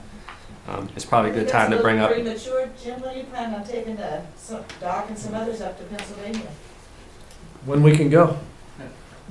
We don't know yet. I mean, we were waiting until after the spring thaws and all of that, so we don't get into weather issues. But I don't. Still in discussion. I think it will be a good discussion. I learned a lot meeting with them. I also learned a lot last Wednesday. The meeting that Commissioner Womack spoke out on Wednesday was a great meeting, I thought. The Senate committee allowed a balanced presentation, I thought. There were people from the industry, people from our community, people from the environmental industry, and I thought it was an excellent meeting. I'll let Commissioner Womack say anything further. And he was. You want to mention that you got a handout of what your presentation was? Sure. The commissioners have copies of the slides, and they're available for anybody in the public that's interested in them. This gave one perspective. I was very careful, Commissioner Reeves, to caveat this is my presentation, and not that it represented the will of the Board of Commissioners in Lee County. Yeah, very good. And I tried to give a balanced presentation as well. But it was very clear to those that were present that I am a pro shale gas industry advocate, and there's no question that I want to do it and do it safely, environmentally sound. But you'll see that in the slides that it comes from a perspective of economic growth. Mr. Crumpton, will there be any kind of recording of that meeting or something that we can see the whole thing? Sir, it's on the legislative website. They record everything. If it's not picture, it's voice, so you can hear everything. And then the presentations are on the legislative website as well. May not be able to sit it after 12, but. Yeah, the industry. There was an industry. The PowerPoint they did showed how they actually did the hydraulic fraction, and I thought it was very interesting in how they protect the water table. And there were just things I learned from the presentations that I did not know. Was there any mention of the letter that the Environmental Affairs Board Yes, sent sir. forward? Because I thought that was a very good list of questions, and we. Senator Ruccio acknowledged receiving that letter, That's and good. in addition, Mr. Covington, Ray Covington, spoke specifically about Jimmy Foster's letter and expressed his appreciation to that letter being sent out. And I think all of y'all got a copy of that, right? Well, we did after the fact.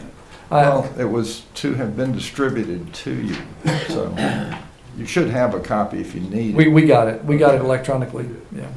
It was made part of the record, and before the meeting, I ran into our representative, Mike Stone, and he was on his way to lunch. He stopped me and talked, and he said that he felt confident the committee would answer those questions in their findings. So he was very positive about it, and said it was a good letter, and we had a good conversation. I just want to point out that in Commissioner Womack's presentation, there's a sheet that's got Lee County facts and figures. I'm just throwing this out for food for thought, but our per capita income is actually down from what it was in 2000. $5,000 over a decade, we're down. So with all the economic development projects we've been doing, I think we need a good, solid discussion on, are we getting the bang for our buck, you know, and should increasing per capita income for our residents be one of our goals? Okay, John? That's part of the strategic plan. There you go. That's one of the things we need to meet. Next commissioners meeting is March 5th, the one-day workshop on the 8th, and then the second meeting is March 19th. And the NACO conference is in Washington on March 3rd to the 7th. I plan on going up there for a couple days, and I think Commissioner Womack's going as well. I think Lisa Minter will be sitting in your chair for our next. For that Monday meeting, I'm going to go ahead and go up on Sunday afternoon. I had one other question. Mr. Crumpton, has there been any further discussion about the Visitors Center, which you had discussed previously that the city and Broadway and Sanford, the city, Lee County and Broadway were looking into and wanting to come forward with some kind of proposal that might be included in the budget? Well, we gave the Visitors Center, Mm-hmm. you know, the marketing proposal that the chamber came forward. There's been some discussion, some of the feedback that we had from this board that we would like to see a bigger private stake made into that program has been taken back to the chamber members. So I don't have anything definitive of when we're going to meet again to discuss it, but I know it's a big issue for the chamber and Mr. Joyce. So I will get with him and find out where we're going on that. One last item, Chairman Shook. We did receive a letter from Johnson Lee Harnett Community Action, and Lisa Minter asked me to bring this up tonight. They had contacted her about receiving the payment that was in our budget. Payment was contingent upon the conference that they were supposed to have being at the Lee County Civic Center. Well, they did not get funded for the conference, so there was no conference. So they asked that the funds be released, and she wanted to make sure that the board was aware of the letter before we released the funds, since it had a contingency motion to it. So I think she probably would prefer to have a motion from the board that it was okay to release the money. Jim, this was part of your. I think it's $6,500.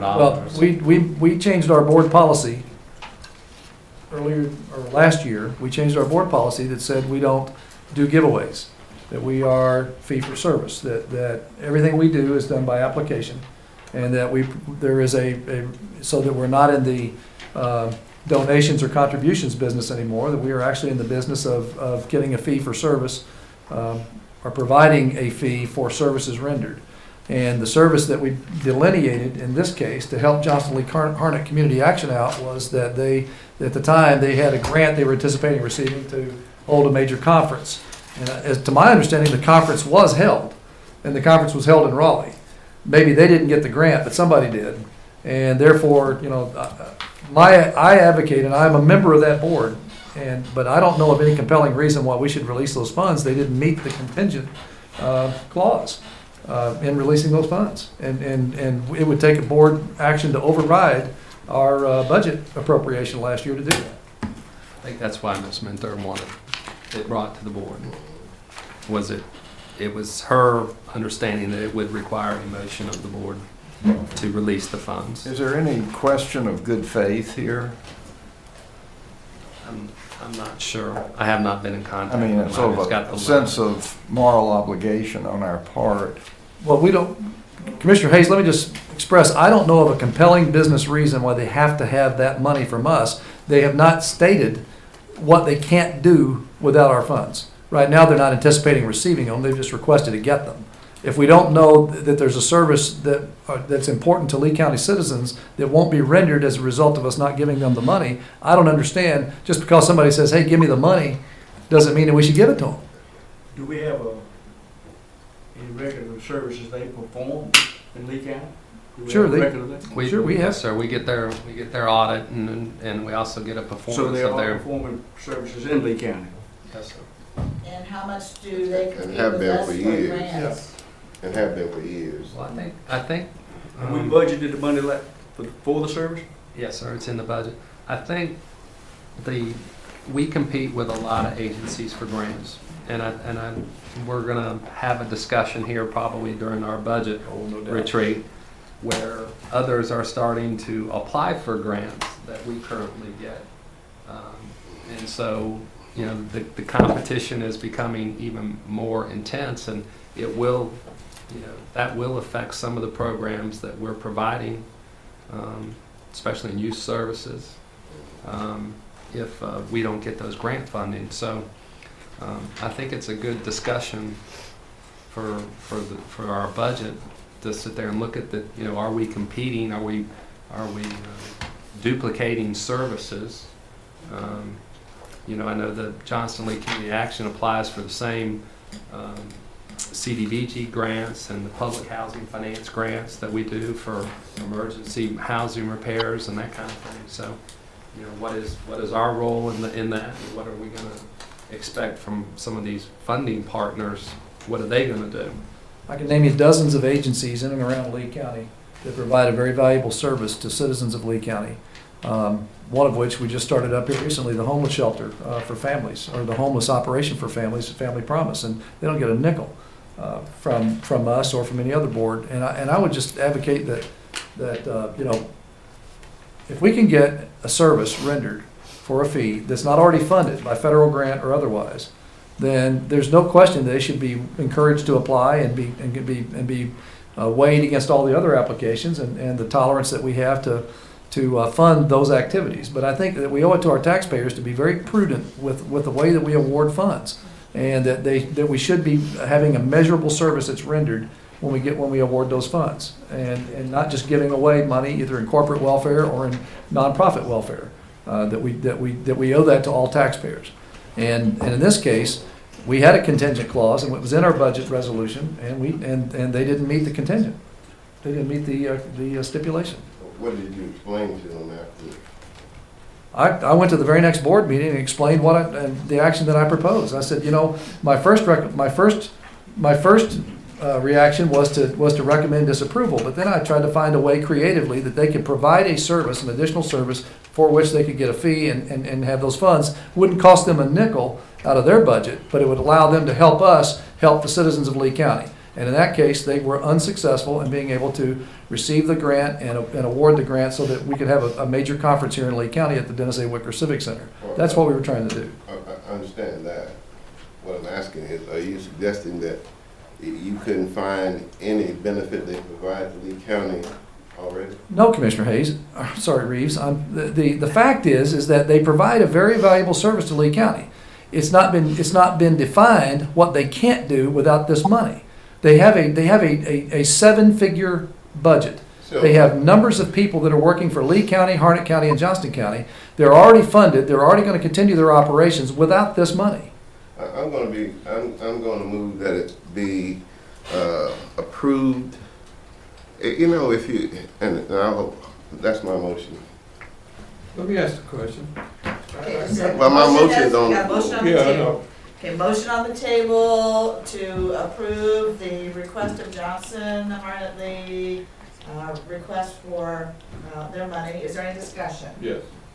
I just actually more of a question. You know, you say they provide services. What kind of services? I don't know that much about this You board. serve What on the kind of board. services? Well, I can tell you the services they provide. Okay. One of the big direct services they provide for our poverty class here in Sanford, in Lee County, is in the area of weatherization. They provide weatherization funds. It's a flow through from the federal government weatherization program where they help low-income people, So that's renters, and that's funded by the federal government. But we also get CDB, that's what we compete for with CDBG. And they also compete, in effect, they compete with us or other agencies in Lee County for community development block grant money. And those dollars, though I wouldn't call it, you know, outright head-to-head competition, but they compete for some of the same limited funds that are available in CDBG. The other big service they provide to all of Lee County is Head Start. I mean, they are the funding agency for Head Start. And again, those are federal funds that flow down through the state and come down to. We're about to end with finally the feasibility study that's done on that shows that it's. Very, very possible. There are forecasts that the General Assembly is going to. But there again, that's funded also. But again, funded programs. Most of what the funds that we provide would do is they would go into their general account and they would be used to help fund staffing levels that they think they need to maintain. But the lion's share, 98% of all of the funding that comes into Johnson Lee Harnett Community Action comes from federal and state authorities, not from local governments. And no one's yet demonstrated what it is they can't do if we don't give them any more money.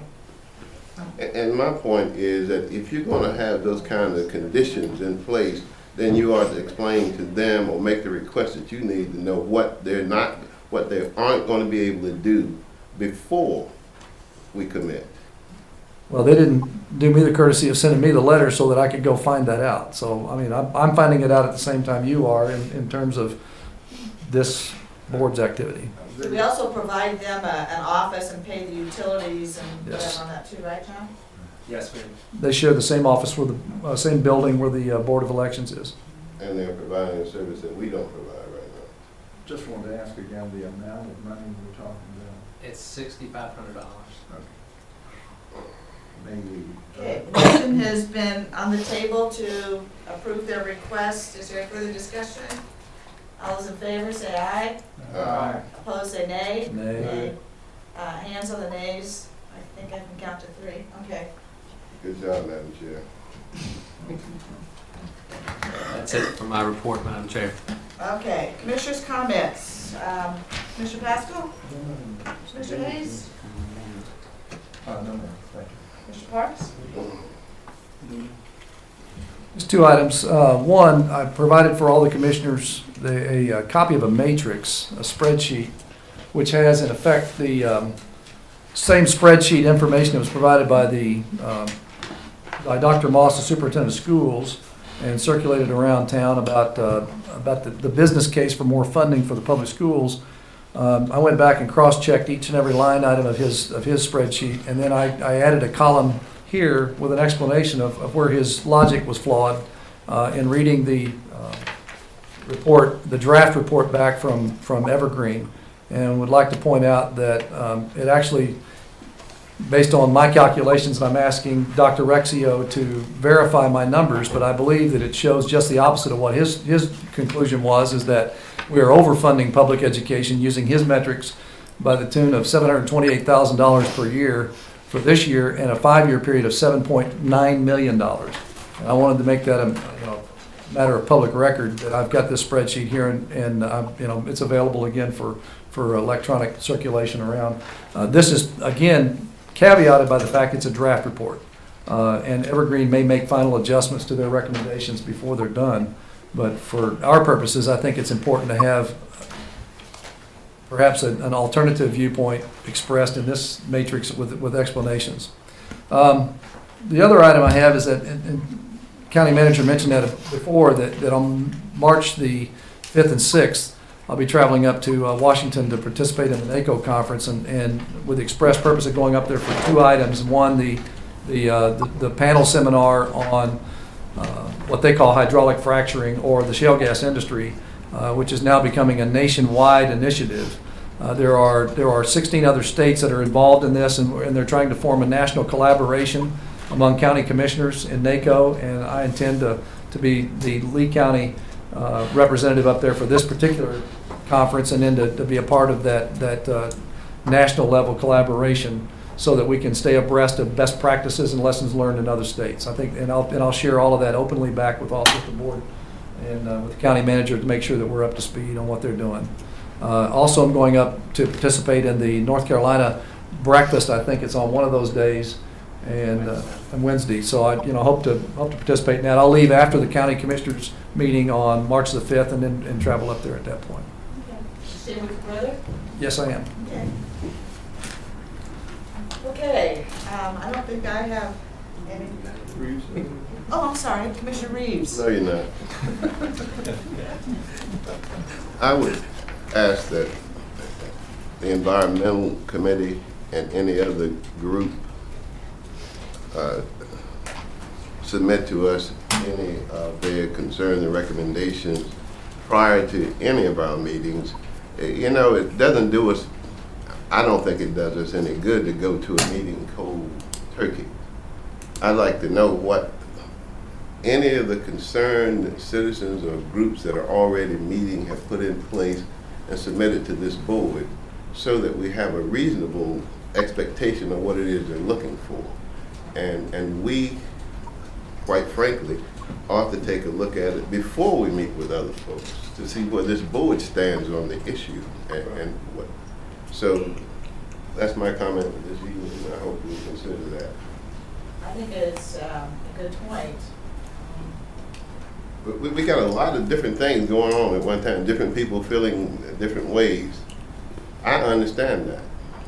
I guess if I owned some of that land, I'd be pro too. But I don't. That I know of now. Dig into your house, you will.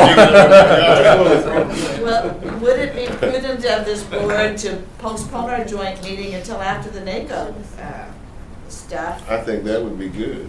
I would not recommend that, because I don't think there's going to be anything earth-shattering or revealing that's going to come out of that conference, other than just some collaboration. I mean, we've already got a dialogue started. Some of us have a dialogue started with some of the other commissioners just to get hints about where to go look on the web for relevant information. But this is going to be 2 or 3 years in the making, and it won't happen overnight. I think it's good for us to start an active dialogue now with the Environmental Affairs Board, and to get all their concerns out on the table and make sure they're being dealt with. But I don't know that that would have any impact on what's going to happen in Washington. Well, the meeting you attended recently, are they going to respond to the letter you presented, or how are they going to handle that? Well, that letter, Senator Ruccio actually made a comment. I don't know his exact words, or I don't recall his exact words, but he basically acknowledged that those were very good concerns. I agree, they were a list of questions, really more than concerns, just things that need to be taken into account in Senate Bill 709 or any modifications. You sent that out to all of us, right? Yeah. Right. I remember getting. But the question is, are we going to get an answer Well, in writing? Well, I think the answer, they didn't ask for a direct response back in writing. What they said is, please take these concerns and points into consideration in drafting any legislation and that sort of thing. That's right. So I don't think they asked for a direct response, and I'm not sure they can respond to some of those questions, for the next few months. What they would like to do, I believe, is to do this courtesy of having an open discussion and dialogue. There's so many questions and so many studies, and there's so much going on, both pro and con.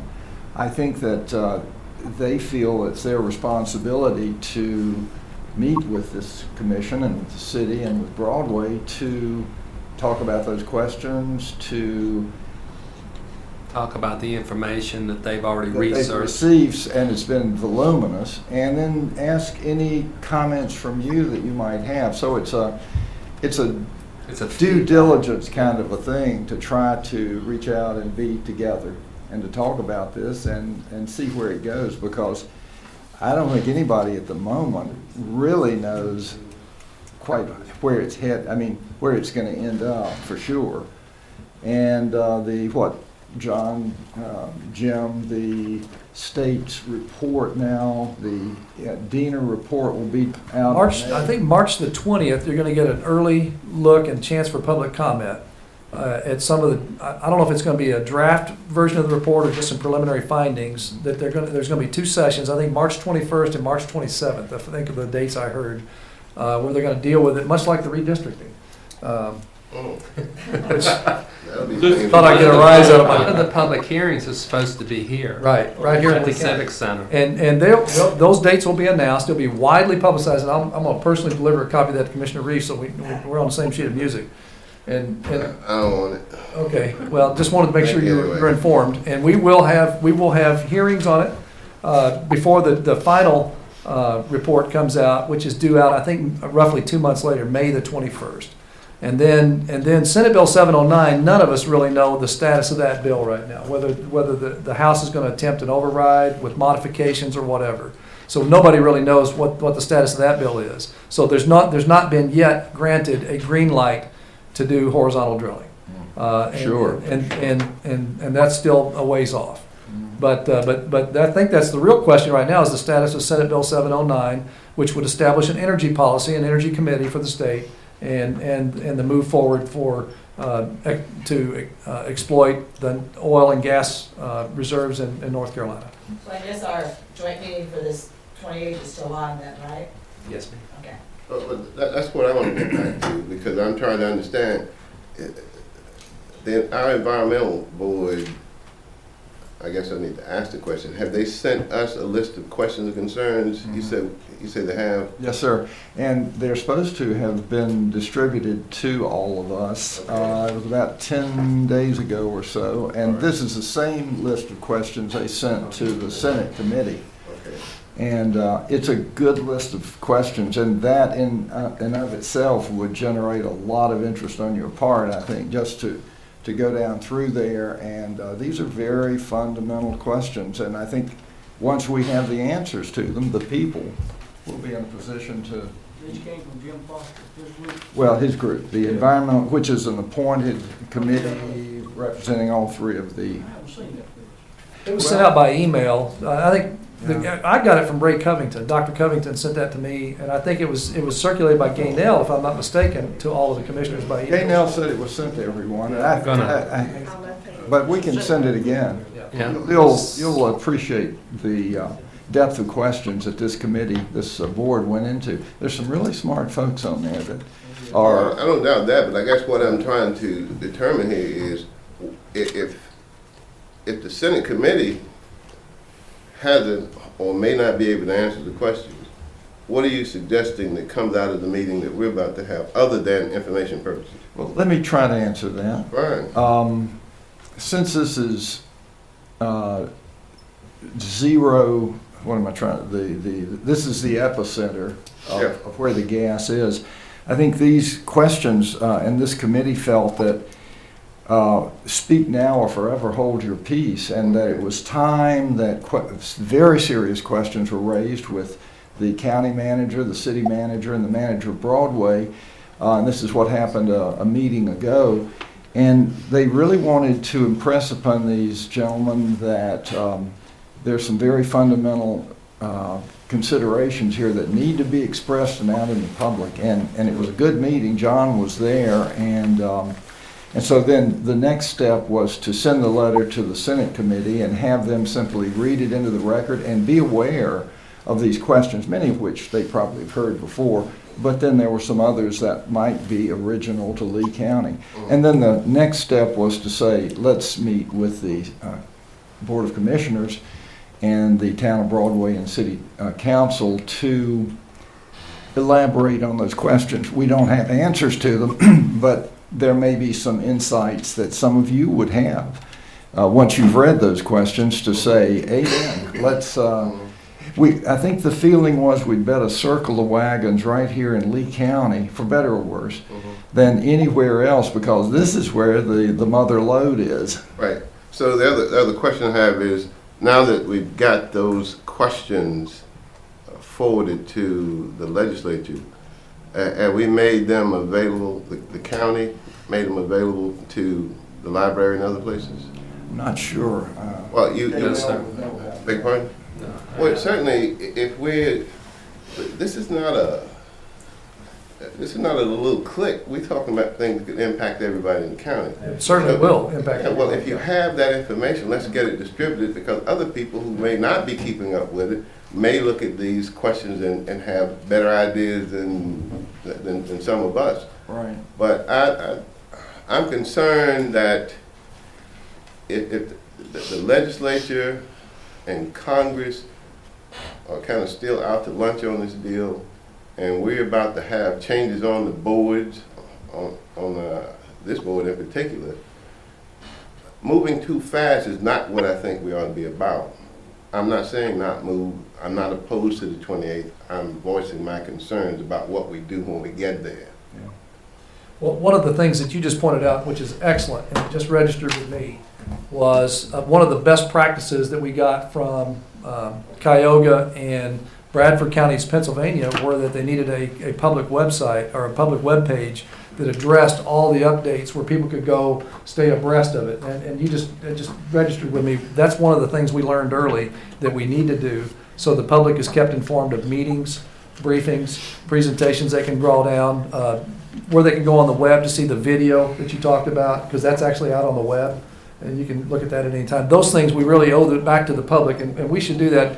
I'll get with you and Kyle and see about maybe setting up a page where we can do content management, move some things up that'll keep people informed better. Exactly. That's the whole thing that this board felt needed to be done, because not to be sitting there and let this train pass us by, but to get right on board now and take our time, by all means, to go slowly and carefully so that we get this right. Well, I'm especially concerned about elderly folks who have property and have had it for a long time, wouldn't have a clue what this is, fracking is about, and could very easily be taken advantage of because of where we're located. So there are lots of... Mr. Covington covered that very well, and he was looking to the legislature to protect the land, the property owners. We need to do the same thing here. Council, have you seen these questions by any chance? Yes, sir, I read them. Okay. You okay with it? They do present a lot of issues that will need resolution, Okay. yes. All right. Thank you. Okay. At this point, I need a motion to go into, I don't have any comments. Okay. Madam Chair? I was babysitting for the last 8 days of a 3-year-old and a 2-year-old, so. You all talk shop. In the midst of coyotes. Madam Chair, I move we go into closed session to discuss a personnel matter for North Carolina General Statute 143-318.11A6. All those in favor? Aye. We didn't go in the. Yeah.